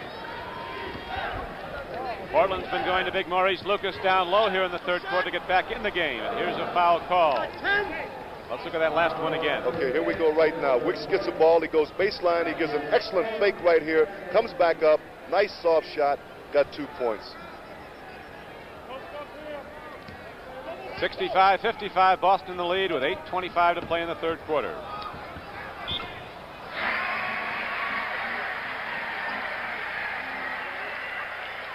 Welcome back to Detroit. Jerry Gross with John McLaughlin. It was a 9-point lead for the Bulls when we left you momentarily, and now it is down to 5. John Shumate with a layup from Gus Gerard cut it to 7, and Chris Ford with a driving layup cut it down to 5. The NBA on CBS. Remember, next week, 6 regional games. For those of you to enjoy, Golden State goes to Philadelphia. Atlanta is in Cleveland. Detroit against New Orleans. And then the NBA regional games also, the remaining 3 games. The Knickerbockers go to Denver, Chicago, over to Milwaukee, and Washington will visit Phoenix. We hope you'll find where the games are listed in your area. And John McLaughlin, I know you're off and away next weekend. Where will you be? Well, I'll be in Milwaukee, where I've been many times with the Chicago Bulls, and that, of course, will be a very interesting game. It always is. They have a very fine tradition going between those 2 teams. And, of course, I'll be in Phoenix. I'll be watching Washington going against the Phoenix Suns. Chatting with you and talking about that game. Looking forward to that one. That's the NBA on regional television next week. And right now you're looking at Bob Kaufman. I'll be down there with Steve Jones next week in Phoenix, watching what's going on with the Suns and Washington. How come you get the nice sunshine of Phoenix, Jerry? You know, that sounds like a pretty good deal. Speaking about Phoenix, it is a good deal. And today, of course, we're going to have all the action coming up on the Phoenix Open tomorrow, the report for you. And we'll be discussing the world of golf tomorrow right here on CBS. 5 minutes and 35 seconds left to go. We're in the third quarter here in Detroit on Super Bowl Sunday. 69-64, a tight ball game. John Mengelt comes back into the ball game. He had a tremendous second quarter. He was the difference in the second quarter as he brought his club back, doing an excellent job. He had 8 points, and Tate Armstrong also doing a good job for Chicago. He came in and he had 12 points. Now it is cut down 69-64. Van Leer driving and scoring with a good move. Van Leer driving and looking to the hoop for the first time, really. Make it the second time. He's got 4 points this afternoon. That makes it 71-64. 5 minutes to go in the third period. That's Gerard trying to go with a bank shot. Shoemate really muscling for the shot behind 2 men. And the crowd loves it. They have called a foul against Chicago. There you see the value of getting to that offensive board. You get the second shot by putting the ball up. Gerard actually has a nice shot. He misses, but Shoemate coming in there, he draws the foul very nicely. And what Detroit did offensively, they, of course, are running a pick and roll with Lanier and Ford. Ford comes off. If he cannot shoot or give it back to Lanier, he goes to the weak side, which he did then, found Gus Gerard, who missed the jump shot. Shoemate has had a scoring binge. He's been hitting 62% since Bob Kaufman took over for Herb Brown. Only the second player from Notre Dame to play for the Pistons. The other fellow, Ron Reed, remember him? A pitcher.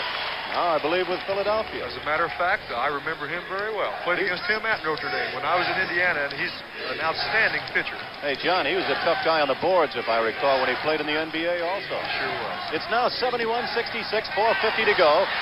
Fighting for the ball and not getting it is Chris Ford. Pondexter gets it, and here's Scott May. And the Chicago fans up to our right go wild in the balcony. It is 16 points for Scott May. Chicago 73, Detroit 66. Pondexter in the game against Lanier. They must go to Lanier. In foul trouble, Artis Gilmore. It's loose. Mengelt coming up with it. Mengelt over to Van Leer. Stolen away momentarily by Ford. Picked up by Landsberger. Good double pump, but I think he traveled on the play. Yes, he did. He traveled on the play, and the Detroit fans go wild.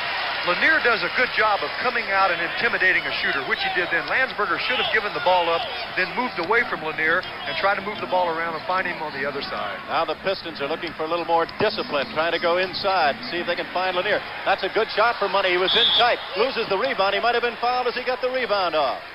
Once again, the Pistons going to that one-on-one. They tried to go to it before, and Mengelt took the ball away from Money. That time they cleared the side again. Money on Norm Van Leer. He got inside. He gets inside very well. He had a good shot, got the rebound back. So they're going to call a foul. The foul will be called, I believe, against Van Leer. Let's see what they call it. They call it now. It's going to belong to Chicago. Gilmore comes back in the game underneath. So even though Gilmore has committed 4 fouls with 4 minutes to go in the third quarter, his coach, Ed Badger, feels he's got to get him back in the game. Now Landsberger outside, beating the big guy, pushed from behind. No whistle on the play. Look at him back in. Good shot by Gilmore.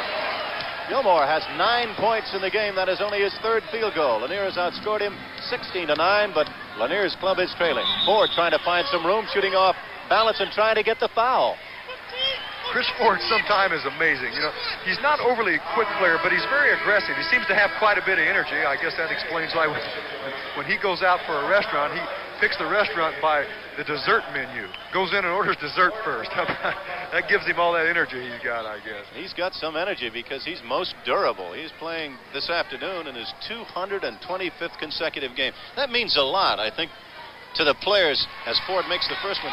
People don't really understand, but a durable player is a guy that has to play with some kind of injury and some tiredness sometimes. This guy just plays and plays. Jerry, if you're going to play professional basketball, you're definitely going to play a lot of times when you're tired and hurt. It's just part of the game. You play so many nights that it has to be done. 75-67 is the score. With the ball, Chicago has the lead. Stolen away by Ford. He knocks it away to Carr. Carr brings it in tight, and going for 2 is Gus Gerard.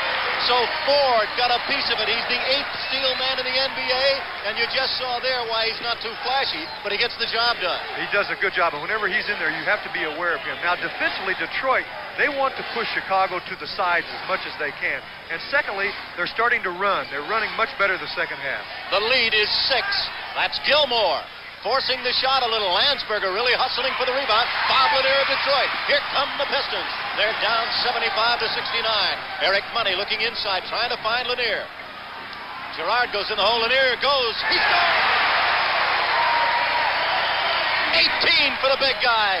18 in the NBA on CBS. Sending it to you from Detroit. The Pistons battling back. They were down by 12. They trail now by the score of 75 to 71. Mengelt drives. Will he get the foul or did he charge? A blocking foul called against Detroit.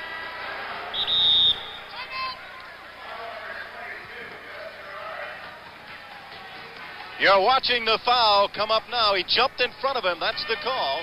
2:26 to go. Wherever you may roam, you'll find our name is known. You can trust a Delco. Thanks, Delco. Delco Freedom Battery. When things are getting thick and you want to start real quick, you can trust a Delco. Thanks, Delco. Delco Freedom Battery. They've got the stuff when the starting's tough.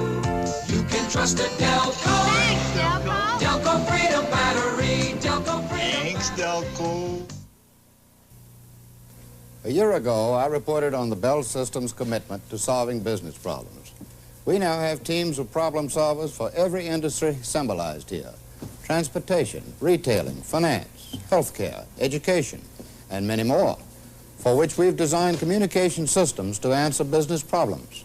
We're not just designing a symbol for your industry, we're redesigning the Bell System's marketing approach to serve your needs.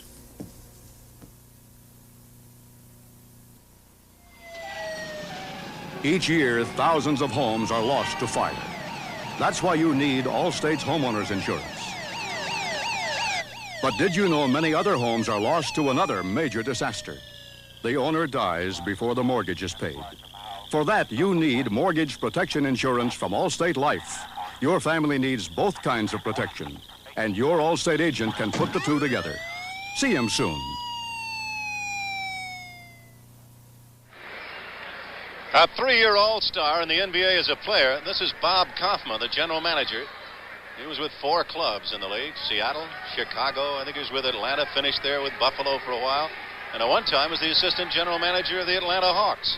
Forced out of basketball due to an arthritic hip condition. John Mengelt at the foul line. Mengelt, who did a good job on the bench, missing. Mengelt from the foul line, it's 76%. On the year, Mengelt averaging 9 points a game. He's come off the bench to do a good job. Gets his 15th point this afternoon. That makes it 76 to 71. The action coming your way in Detroit with 2:20 to go in the third quarter. Eric Money. Van Leer with the rebound. He can really run him. Mengelt. M.L. Carr grabs the rebound. Here comes Detroit. Gerard missing.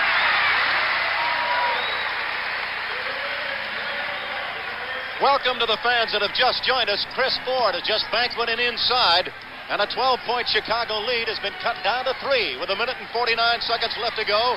The action coming your way from Detroit. I'm Jerry Gross, along with John McLaughlin. The Pistons are in white, the Bulls are in red. We now have 1 minute and 45 to go in the third quarter. It's been a good ball game, an exciting one, and a seesaw game. Oh, the Pistons doing a good job of tightening up their defense. They're trying to force to the corners and then sag in the middle to give as much help as they can. But also at the other end, they've been shooting 52% in this quarter. Tate Armstrong, the rookie, missing from Chicago, and a foul. You saw it. It'll bring the ball down at the other end of the court. Where they are now, it occurred in the area where they were just shooting, and it'll be against Chicago. So Detroit's turn to come roaring back as Bob Kaufman talks to Eric Money. He's got his ball club moving, John. Well, after the first half, Detroit really did not run that well. They did not get enough shots up. They only had 34 shots while the Bulls got up 45. You can see now that they're much more aware of trying to get the ball out, get more shots up, score more points, and of course tighten up the defense. It is now 76 to 74.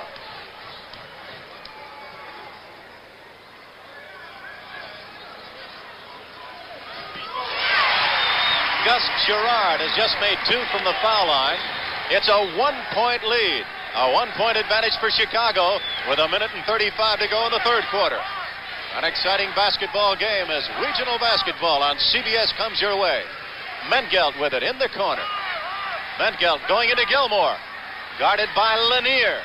Rebound, batted around, taken off by whom? Has Lanier got it? Stolen away by Scott May. Knocked out of his hands and over the end line by M.L. Carr. The score with 1 minute and 17 to go in the third quarter. 76-75, Chicago leading. Mengelt taking the shot, missing. Rebounded underneath by whom? Back into the arms of Tate Armstrong and a whistle on the rebound. Called by the trail referee. John Mengelt, of course, playing very well in particular in the first half. Now, Johnny has the ability to put points on the board, but at times, in getting his nose on the rim, he can hurt his team by taking bad shots or by not going to the percentage basketball that he should. Landsberger made the foul. They're in the penalty situation, and so Eric Money is at the line. And he gets a 1-on-1 situation because that is in excess of 4 team fouls called against Chicago. That ties it. Now, Detroit bounces into the lead for the first time since the second quarter. It is 77-76 as the Pistons come back into the lead. They're trying to snap a losing streak. Chicago on a winning streak of 2. Detroit, they've lost 4 in a row. Here's Carr with a steal. It's going to be 3-on-1. That's Money in the middle, giving it back to Carr. Money tips once, misses. Girard has it, stolen away, taken off by Chicago. Here's Mengelt. Mengelt trying to put his club into the lead. Gilmore puts Chicago into the lead. So the Bulls come bouncing through. 11 points for Artis Gilmore. Lanier has 18 in their struggle. 35 seconds to go in the third quarter. 78-77. As the visiting team, the Chicago Bulls have it. That's Bob Lanier jumping into the lap of Gilmore. Girard scores. He was fouled in the act of shooting. Once again, you see the value of Bob Lanier. Now here he is making a move. He spins. He does that very well. But here he makes the pass somewhat like a guard. He finds Girard open. And, of course, he got open because the Bulls keying on Lanier, trying to double, triple, team the big guy. Gus Girard, who moves well around the basket. Girard reminds you a little bit of the great forward of Denver, Bobby Jones. Somewhat. He's a little bit smaller than Bobby Jones. Of course, he played there, Jerry. He knows how Bobby Jones can play. And more importantly, probably, he has that jumping ability of a Bobby Jones. 75% shooter. Gus Girard entered the NBA with Denver, if you recall, as John told you, traded from Denver to Buffalo with Chuck Williams for Jim Price. And Girard. That would have made it a lead of 3. It is a lead of 1 for Detroit, but he misses a couple. With 19 seconds to go, we'll count you down as we're in the third quarter. They'll look for the last shot. 79-78. Will they go in the middle toward Gilmore, or will they take the shot outside? Mengelt with it. Ford guarding him. 8 seconds. 7, 6, 5, 4. Out of bounds she goes. It'll belong to whom? It will belong with 3 seconds to go in the third quarter to Chicago. Chicago is in second place in the Midwest. Detroit 4 games behind them. The Pistons doing a very good job of taking Chicago out of their offense. Chicago trying to run some double screen downs, and Detroit just making them turn the ball over or not allowing them to get inside. Knocked out of bounds by Bob Lanier. 1 second left to go. Still time to get a shot off. Clock won't start until it strikes someone's hand or some portion of a body on the court. M.L. Carr steals it at the buzzer. Fine defensive play, and so at the end of 3 quarters here in Detroit, Michigan, the score: the Pistons of Detroit 79, the Bulls of Chicago 78. Excuse me, sir. I'd like you to try something. Okay. Hold out your hand. Hey, what is that? That's Track 2 shave cream, and that's another brand. Feel any difference? The Track 2 feels heavier. That's because the Track 2 is heavier. It's packed with moisturizers. Moisturizers? They help hold the moisture in your skin so your face feels good after you shave. After I shave? It'll feel soft and moisturized. Great. Wait, what do I do now? Shave. Track 2, heavy with moisturizers. The NBA on CBS will continue after this word from your local station. Almost 8 years later, CBS News revisits the veterans of Charlie Company, home from the Vietnam War, Tuesday on CBS.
when I come back. Right.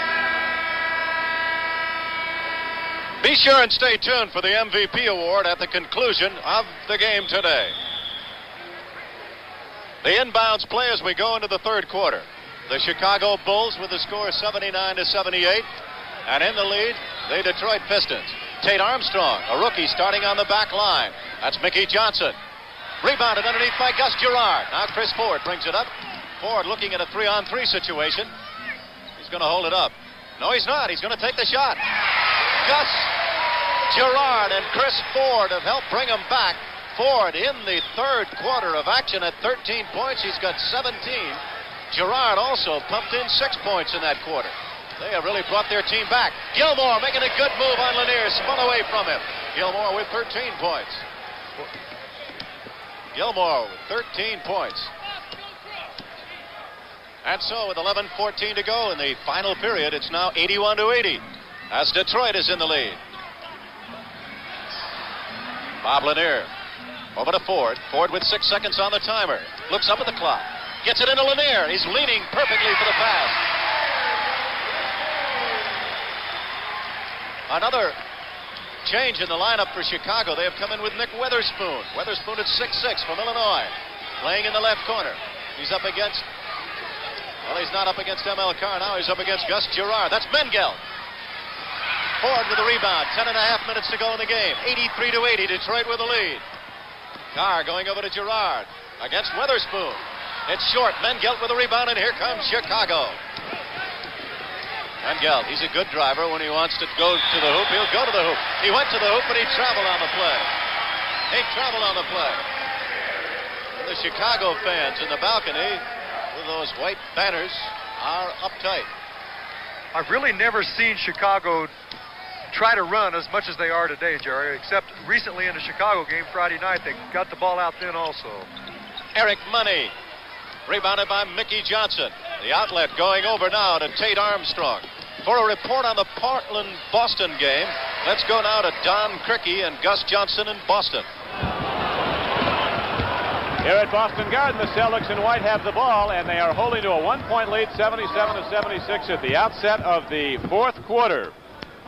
The Boston Celtics with a 17-point lead in the third quarter. Seen it cut to one, and here come the Trailblazers with a chance to take the lead as Lionel Hollins leads the break down the middle. Pulls up and gets the roll.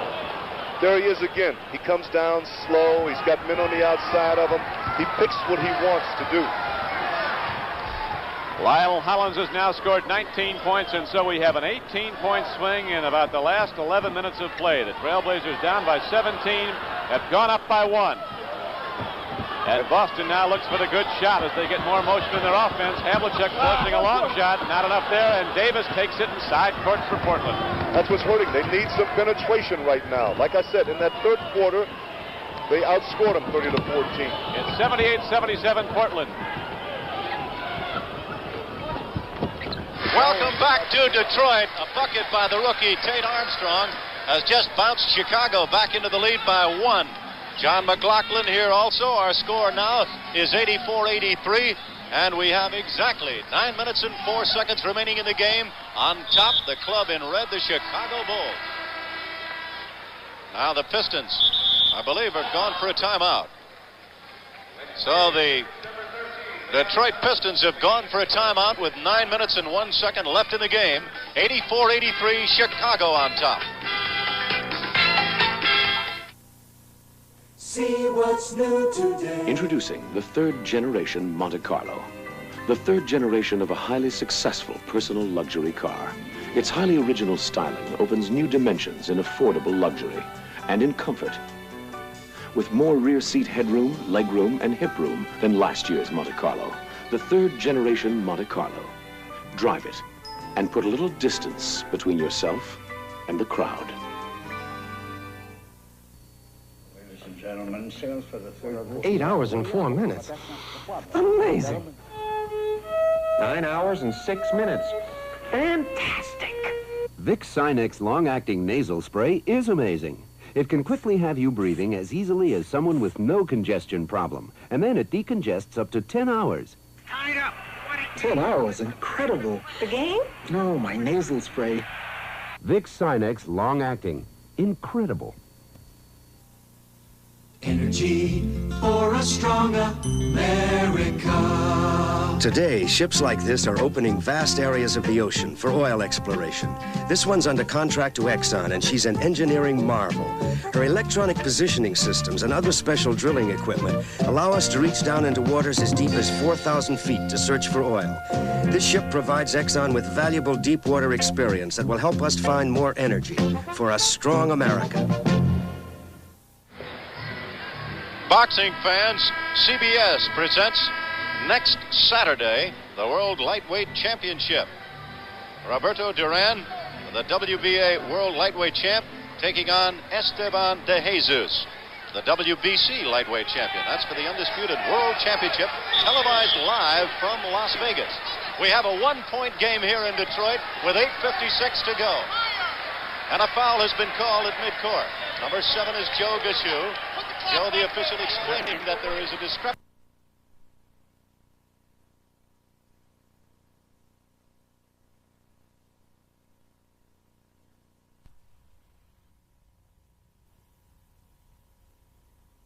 .483, and we have exactly 9 minutes and 4 seconds remaining in the game. On top, the club in red, the Chicago Bulls.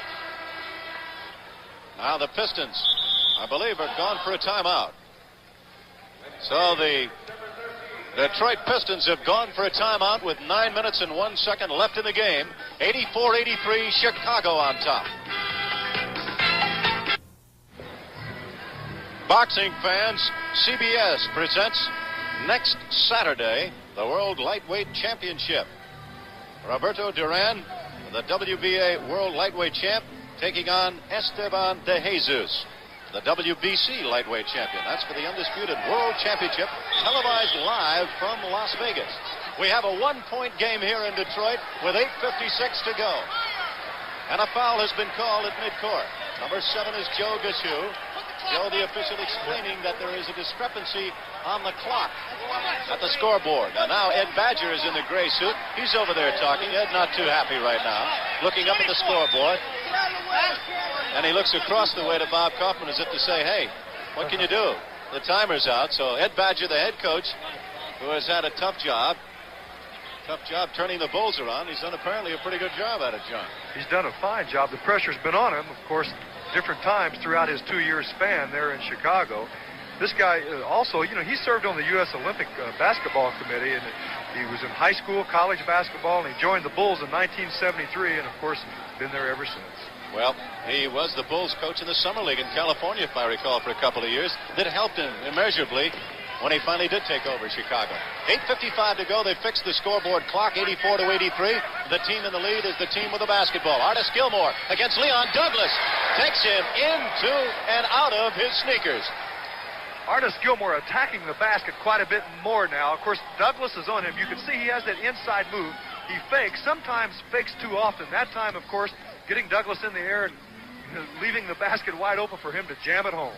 Fine play by Gilmore, who really looks aggressive now. That's Gus Girard altering his shot because of Gilmore's outstretched hand. And the Bulls come back. Mickey Johnson throwing at the length of the court. Johnson's pass is knocked out of bounds. Knocked out of bounds by Eric Money. And so Tate Armstrong, the kid who has a new pro high today, will be the man who will inbound it. Boy, this has to make the hearts of Lester Crown and Arthur Wirtz happy back in Chicago, watching their #1 draft choice do the job. That's the kid with the ball. Bingo, he's got another one. And he's fouled in the act of shooting, or else a foul on the pick, one or the other. 18 points for Tate Armstrong. Well, it's phenomenal the amount of pushing that's going on in there. And, of course, once Gilmore gets the ball, Douglas and Lanier, whoever happens to be on him, they start pushing him quite a bit. That time, they had a set play where Tate Armstrong came from the weak side all the way around to score his 18th point. Gilmore gave him the ball, and, of course, Gilmore then was pushed right into Tate Armstrong, and it's amazing he made the basketball go in the basket. Ford was the man who pushed Gilmore. And so the kid from Moultrie, Georgia, Tate Armstrong, a graduate of Duke, drafted #1 by Chicago, has helped the Bulls this afternoon. They lead by 5. Douglas really moves and goes to the right hand. Leon Douglas now has 9 points. And it is 88-85, the lead of 3 for the team with the ball, the Chicago Bulls. A seesaw duel here in Detroit this afternoon. Norm Van Leer against Eric Money. He forces him to go baseline. He runs into Douglas, back outside. That was to Weatherspoon. Weatherspoon fighting the clock. Tipped in by Johnson. Johnson getting good position inside.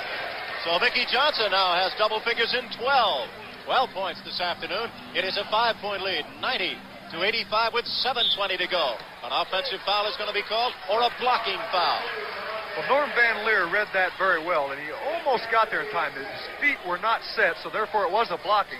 And what it was, they were trying to set up the pick and roll. You can see Girard going away. Here comes the pick. Money moves a little too soon. And, of course, Van Leer stepping in there draws what he thought would have been a foul, but it was blocking. M.L. Carr a little too deep for his range, missing the shot. Here comes Chicago.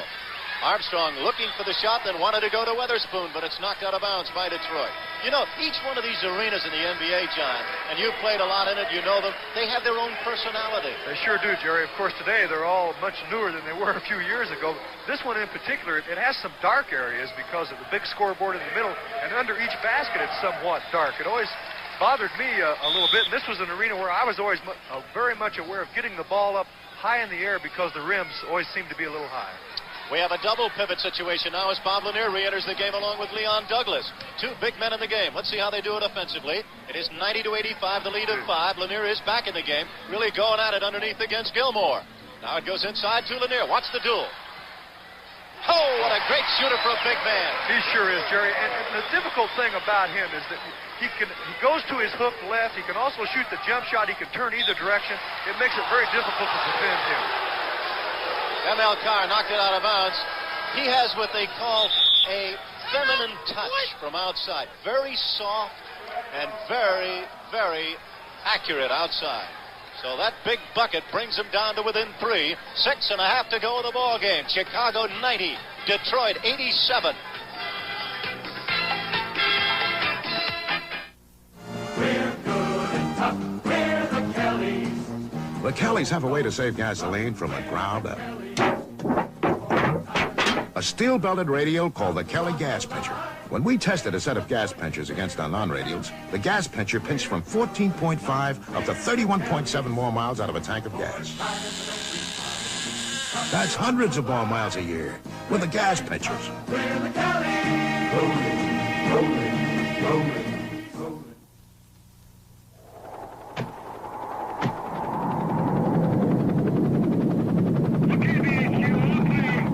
Now comes Miller time. You've turned a dangerous ledge of new powder into a harmless pile of snow. Now's the time to head for the best tasting beer you can find. Miller High Life, America's quality beer since 1855. If you've got the time, we've got the beer. Miller Beer. See what's new today. Chevrolet introduces a new kind of space vehicle, the new size Malibu wagon. It has a new and very convenient two-way hatch gate and an amazing amount of interior space. You can load the new size Malibu with the tailgate down or with it up, and when you finish loading, there's still ample room for family and friends. Chevy's new size Malibu wagon, it's the kind of friend a modern family can use. The Fighting Nightingale, starring Adrienne Barbeau. Nurses ready for action in war-torn Korea. The war just wouldn't have been the same without them.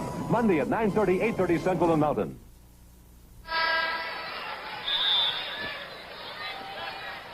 Six and a half minutes to go in the game. 90-87. The visitors leading. That's Chicago in red with the ball. Van Leer trying to look inside to Mickey Johnson. Gilmore and Lanier really battling inside, leaning on each other. Knocked away by Lanier, but a whistle. A whistle. Did they call it on Lanier? It may not have been on Lanier. Welcome to the fans that have just joined us here in Detroit. The Pistons are in white. The Chicago Bulls are in red. The score with 6:26 to go in the game is 90-87. And the team in red, Chicago, with the lead. Tate Armstrong, number 14, a rookie. Going over to Mickey Johnson. Johnson up front against Leon Douglas. Now it's back to the rookie who's had a field day. He whacks another one in. So the young man has done his job. 20 points, a new professional high for Tate Armstrong. And the score is 92-87. This is Jerry Gross along with John McLaughlin. We're in Detroit as Chris Ford moves it back. Cannot get it up in the rafters to haul that one down. Pulling it down is Mickey Johnson. Now Van Leer will hold it up and try and get a good play off. They are sitting on a 92-87 lead with 5 minutes and 48 seconds left to go in the game. Johnson. Goaltending called against M.L. Carr. Called by the trail referee, and the Chicago Bulls coach, Ed Badger, stands up with 5:44 to go. It's 94-87 in favor of Chicago. Johnson goes to the foul line. The foul call on the play and the goaltending call. So the lead has bounced to 7 for Chicago. The Bulls going for their third straight. They have gotten a lot normally from their starting five, accounting for 82% of the team's playing time and 90% of the Chicago's minutes, but the bench has helped them here. Eric Money with a drive shot, and Money has rammed in 18. 95-89 the score. 5 minutes and 24 seconds left to go. The Bulls now must be aware of controlling the ball as much as they can. If they have the break, they should take out of there and get the easy basket. But they should also must protect their lead, be careful with the ball. On the other hand, Detroit must come the other way and score as many points as quickly as possible. Gilmore jumped right into the lap of Lanier. Lanier lands up on the floor, and with a 95-89 lead, 5 minutes to go. Still plenty of time for Detroit. Inside, Douglas, who went well earlier in there, comes up with the ball. But Van Leer takes it away. Van Leer now looking to draw the backcourt foul. Did not get the call. That's Armstrong. Goes into Johnson, and a whistle and a foul. The third against Bob Lanier. And that will be the fourth team foul against Detroit. Only 2 team fouls against Chicago, John McLaughlin. That could certainly be a factor for Chicago. Detroit now trying to get back in the game, scattering as the Bulls turn the ball over there. They may commit more fouls and put the Bulls on the line. M.L. Carr misses the dunk. Armstrong comes back with it. 3-on-2.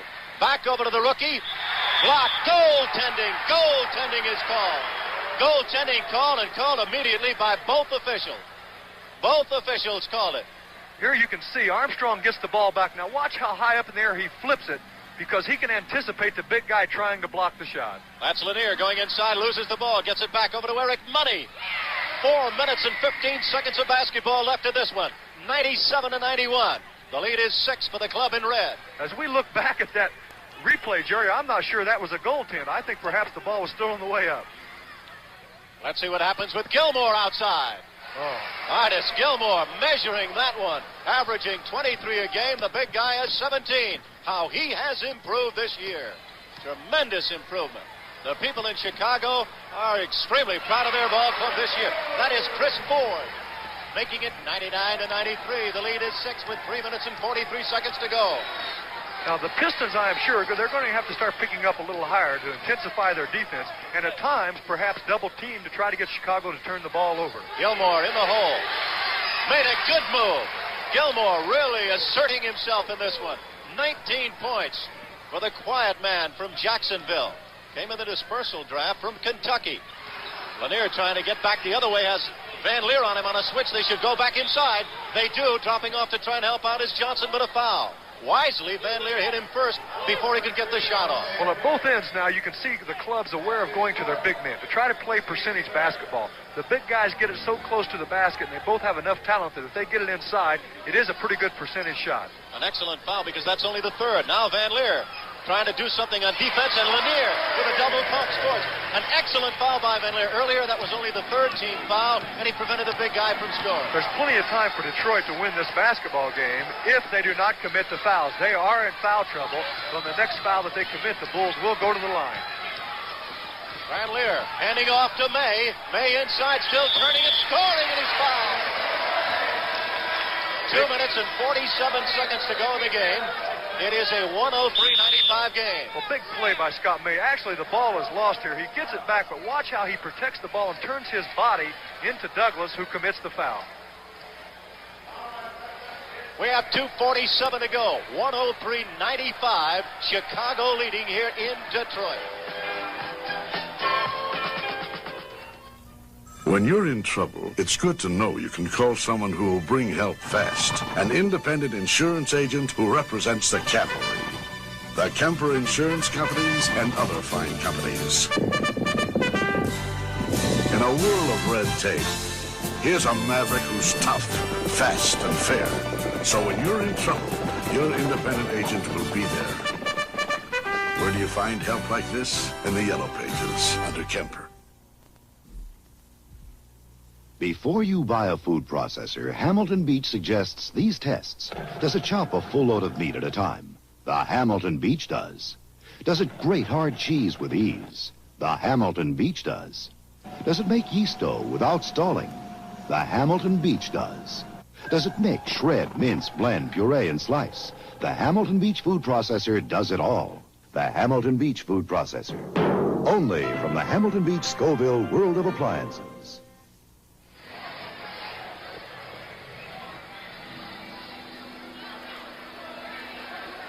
On the CBS Sports Spectacular, Jack Whitaker will have a commentary, Women in Sports. That'll be next Saturday, 4:30 Eastern Time, 3:30 Central and Pacific, of course. And that will be a feature coming up, Women in Sports, hosted by Chris Kraft. A new feature segment. She'll focus in on Yvonne Goolagong-Cawley and her return to women's tennis and her return as a mother.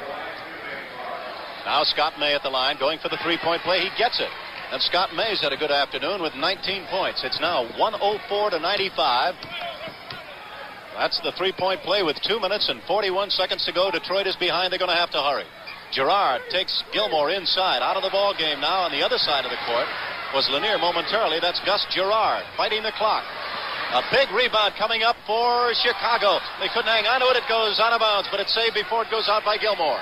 Now with a bucket here, that could make things very, very enjoyable for Chicago. 104-95. The Bulls have played so well. They have fought back. They were down in the third quarter. They've come back to do the job, and now they take the lead, 104-95. That's Armstrong. Missing with a shot, and Lanier with a rebound. Can Detroit come back? Or will Chicago hold them off? We have 1 minute and 59 to go. Money missing, but hustling for the rebound. The rebound taken away underneath by Johnson. Johnson doing a good job on the boards. He's not too strong, but he's wiry, and he's agile. That was a big exchange for the Pistons. Eric Money won't miss shots like that too often. Now, the Bulls should set on the ball, use the clock as much as they can, which Norm Van Leer is very good at doing. Lanier with the rebound. Lanier goes to Ford. He'll go in for two. So with 1 minute and 32 seconds to go, it is 104-97. The lead is 7. Still plenty of time. Not plenty of time, but still time. Well, I just mentioned Norm Van Leer is good at sitting on the ball, and he really is. Only that time, going into the basket, of course, that left the other end wide open. And here the Pistons again make the Bulls turn the ball over and go down and score. This game is not over yet. Van Leer cannot believe that he wasn't fouled by M.L. Carr, and he's really blasting the trail referee. You see the score. Jerry, I might have jinxed Norm. Just as I said that, he turned the ball over twice. Now it's 104-99 with 1 minute and 3 seconds to go. A bucket here would be tough for Detroit to come back. They've lost 2 in a row. Gilmore working inside against Lanier. Big opportunity here to be a backcourt violation. It goes out of bounds. The ball is going to belong to Detroit with 53 seconds to go, and it's 104-99. 104-99. Detroit is in foul trouble. I believe in the last 2 minutes they have not had a foul, so Chicago could take a foul. Let's see what happens. 104-99. That is Girard. Girard going for the hoop. He is fouled before the shot, I believe. Before. He did not get the continuation call, John, and you might talk about the continuation call. Well, it's hard to determine when they're going to call that. Oftentimes, when you're on the way to the basket and you are fouled, normally that is called continuation, and the official will call it. That time they said he was on the floor when he was fouled. He was not on his way to the basket or in the air. We have 45 seconds of basketball remaining here, and it is 104-99. Chicago in the lead, 104-99, and Detroit will go to the foul line.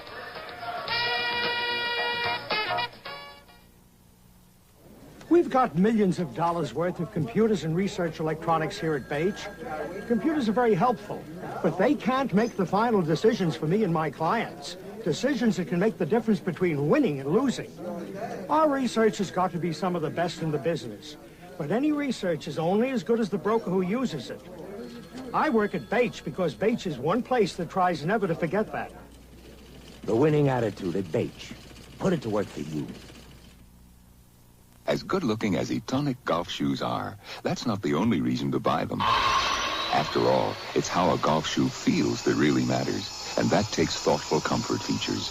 A cushioned arch support, a padded ankle collar, and the softest leather uppers and linings. So consider E-Tonic for comfort, not just styling. After all, how a golf shoe looks to you is one thing. How it looks to your feet is another. E-Tonic, golf shoes that feel as good as they look.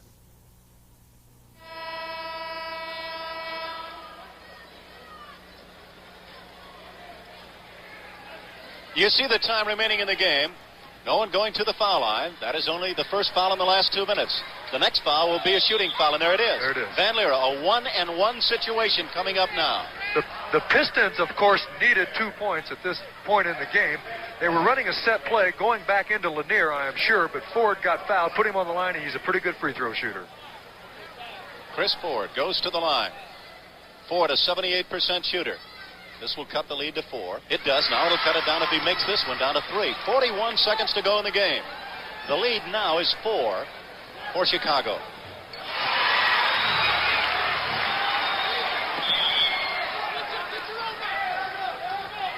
Here the Pistons in an all-out pressure defense, which you would expect, but now they're retreating.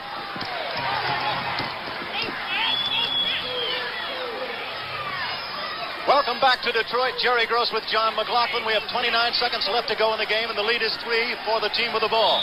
Chicago, a 3-point lead. Out of bounds goes the ball. We may have a foul or a jump ball. M.L. Carr down on the court along with Mickey Johnson. 25 seconds remaining in the game. It's 104 to 101. The Chicago Bulls in red have the lead, and Mickey Johnson will go to the foul line. Johnson from the foul line hits 80%. That foul, of course, hurts Detroit quite a bit. M.L. Carr committed a foul in a situation where he probably should not have done that. By putting Chicago on the line, Mickey Johnson is a good free throw shooter, as Jerry mentioned. Now, a basket at that point obviously hurts Detroit quite a bit. With 25 seconds to go, they must get the ball in very quickly or call timeout, get it at midcourt. 24 seconds left to go in the game. The lead is 5 for Chicago. And so with a timeout, 25 seconds to go, 106-101, it is Chicago on top.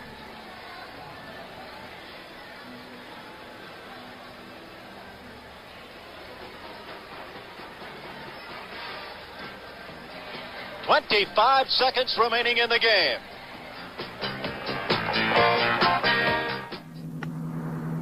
I've played out of some monsters before, but this one's something else. This monster is the Terex Titan, the world's largest truck.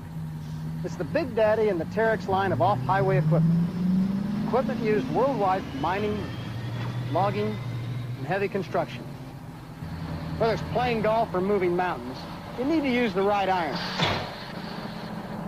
Baby, that's a lot of iron.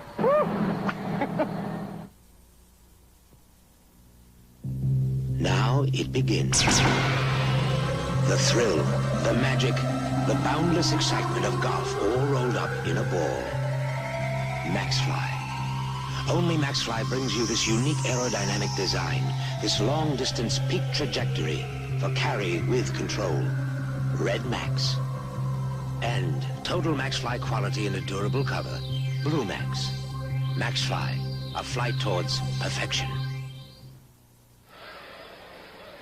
We have 25 seconds left to go in Detroit, 106-101. That's the score with the Bulls on top. They led by 9 with 1:50 to go, and now it's been cut down to 5. The star of this game, well, one of the stars has to be the young man on the back line for Chicago, John McLaughlin. Tate Armstrong's done just a tremendous job coming in, filling in for Holland, actually, who is really their shooter in the backcourt, who got in foul trouble early. Tate Armstrong having his best pro game ever, and, of course, he picked regional television to do it on. They need a basket quickly. The Detroit Pistons, they're down by 5 points. That's Lanier going against Gilmore. The basket is in, but it does not count, and an excellent call by Joe Gashu. It is a charge called with 21 seconds to go against Bob Lanier. No basket. Well, that should seal the doom, very possibly, for Detroit. The foul hurt. Also here you can see Lanier coming in to Gilmore. Gilmore anticipating the left-handed hook very nicely, getting in the lane, and, of course, drawing the foul. It'll be out of bounds again for Chicago. They lead 106-101, 19 seconds to go. The clock counting down in the upper portion of your screen. Holland with a double team gets it away. Scott May, they're just going to try and eat the ball and draw the foul. May, everybody all over him. 6 seconds. 5. This one should belong to the Chicago Bulls. And the Chicago Bulls, with a second to go, have won the game. The Bulls have won 3 in a row, beating Los Angeles, Milwaukee, and now Detroit. Chicago's starting out very slowly at the first part of the game, not playing the tight defense that they started playing much later in the game, into the third quarter. And, of course, their shooting came around tremendously. They went from 40% up into the upper 50%. And, of course, playing a very good second half. And I think the game might get down to a very important play on that foul by M.L. Carr. Had the Bulls not scored then and the Pistons come down and put the ball in the basket, it would have been a different situation this late in the game. The Bulls are shooting well at the foul line, have only missed 4 all afternoon. That's 20 points now for Scott May. And there's the buzzer ending the ball game. So the final score, the Chicago Bulls 107, Detroit 101. The Chevrolet Most Valuable Player Award goes to Tate Armstrong for his excellent play on the afternoon. Well, he certainly deserves it. He had 22 points. He came in, sparked Chicago early in the game, and continued to play well in the second half. And the Chevrolet $1,000 scholarship will be awarded to Duke University on behalf of Tate Armstrong. So it's a big afternoon here for Chicago. They've turned things around. They now crawl to within 5 games of Denver in the Midwest, and they are 5 games ahead of Detroit. So for a report on the Portland-Boston game, let's go now to Don Crickey and Gus Johnson in Boston.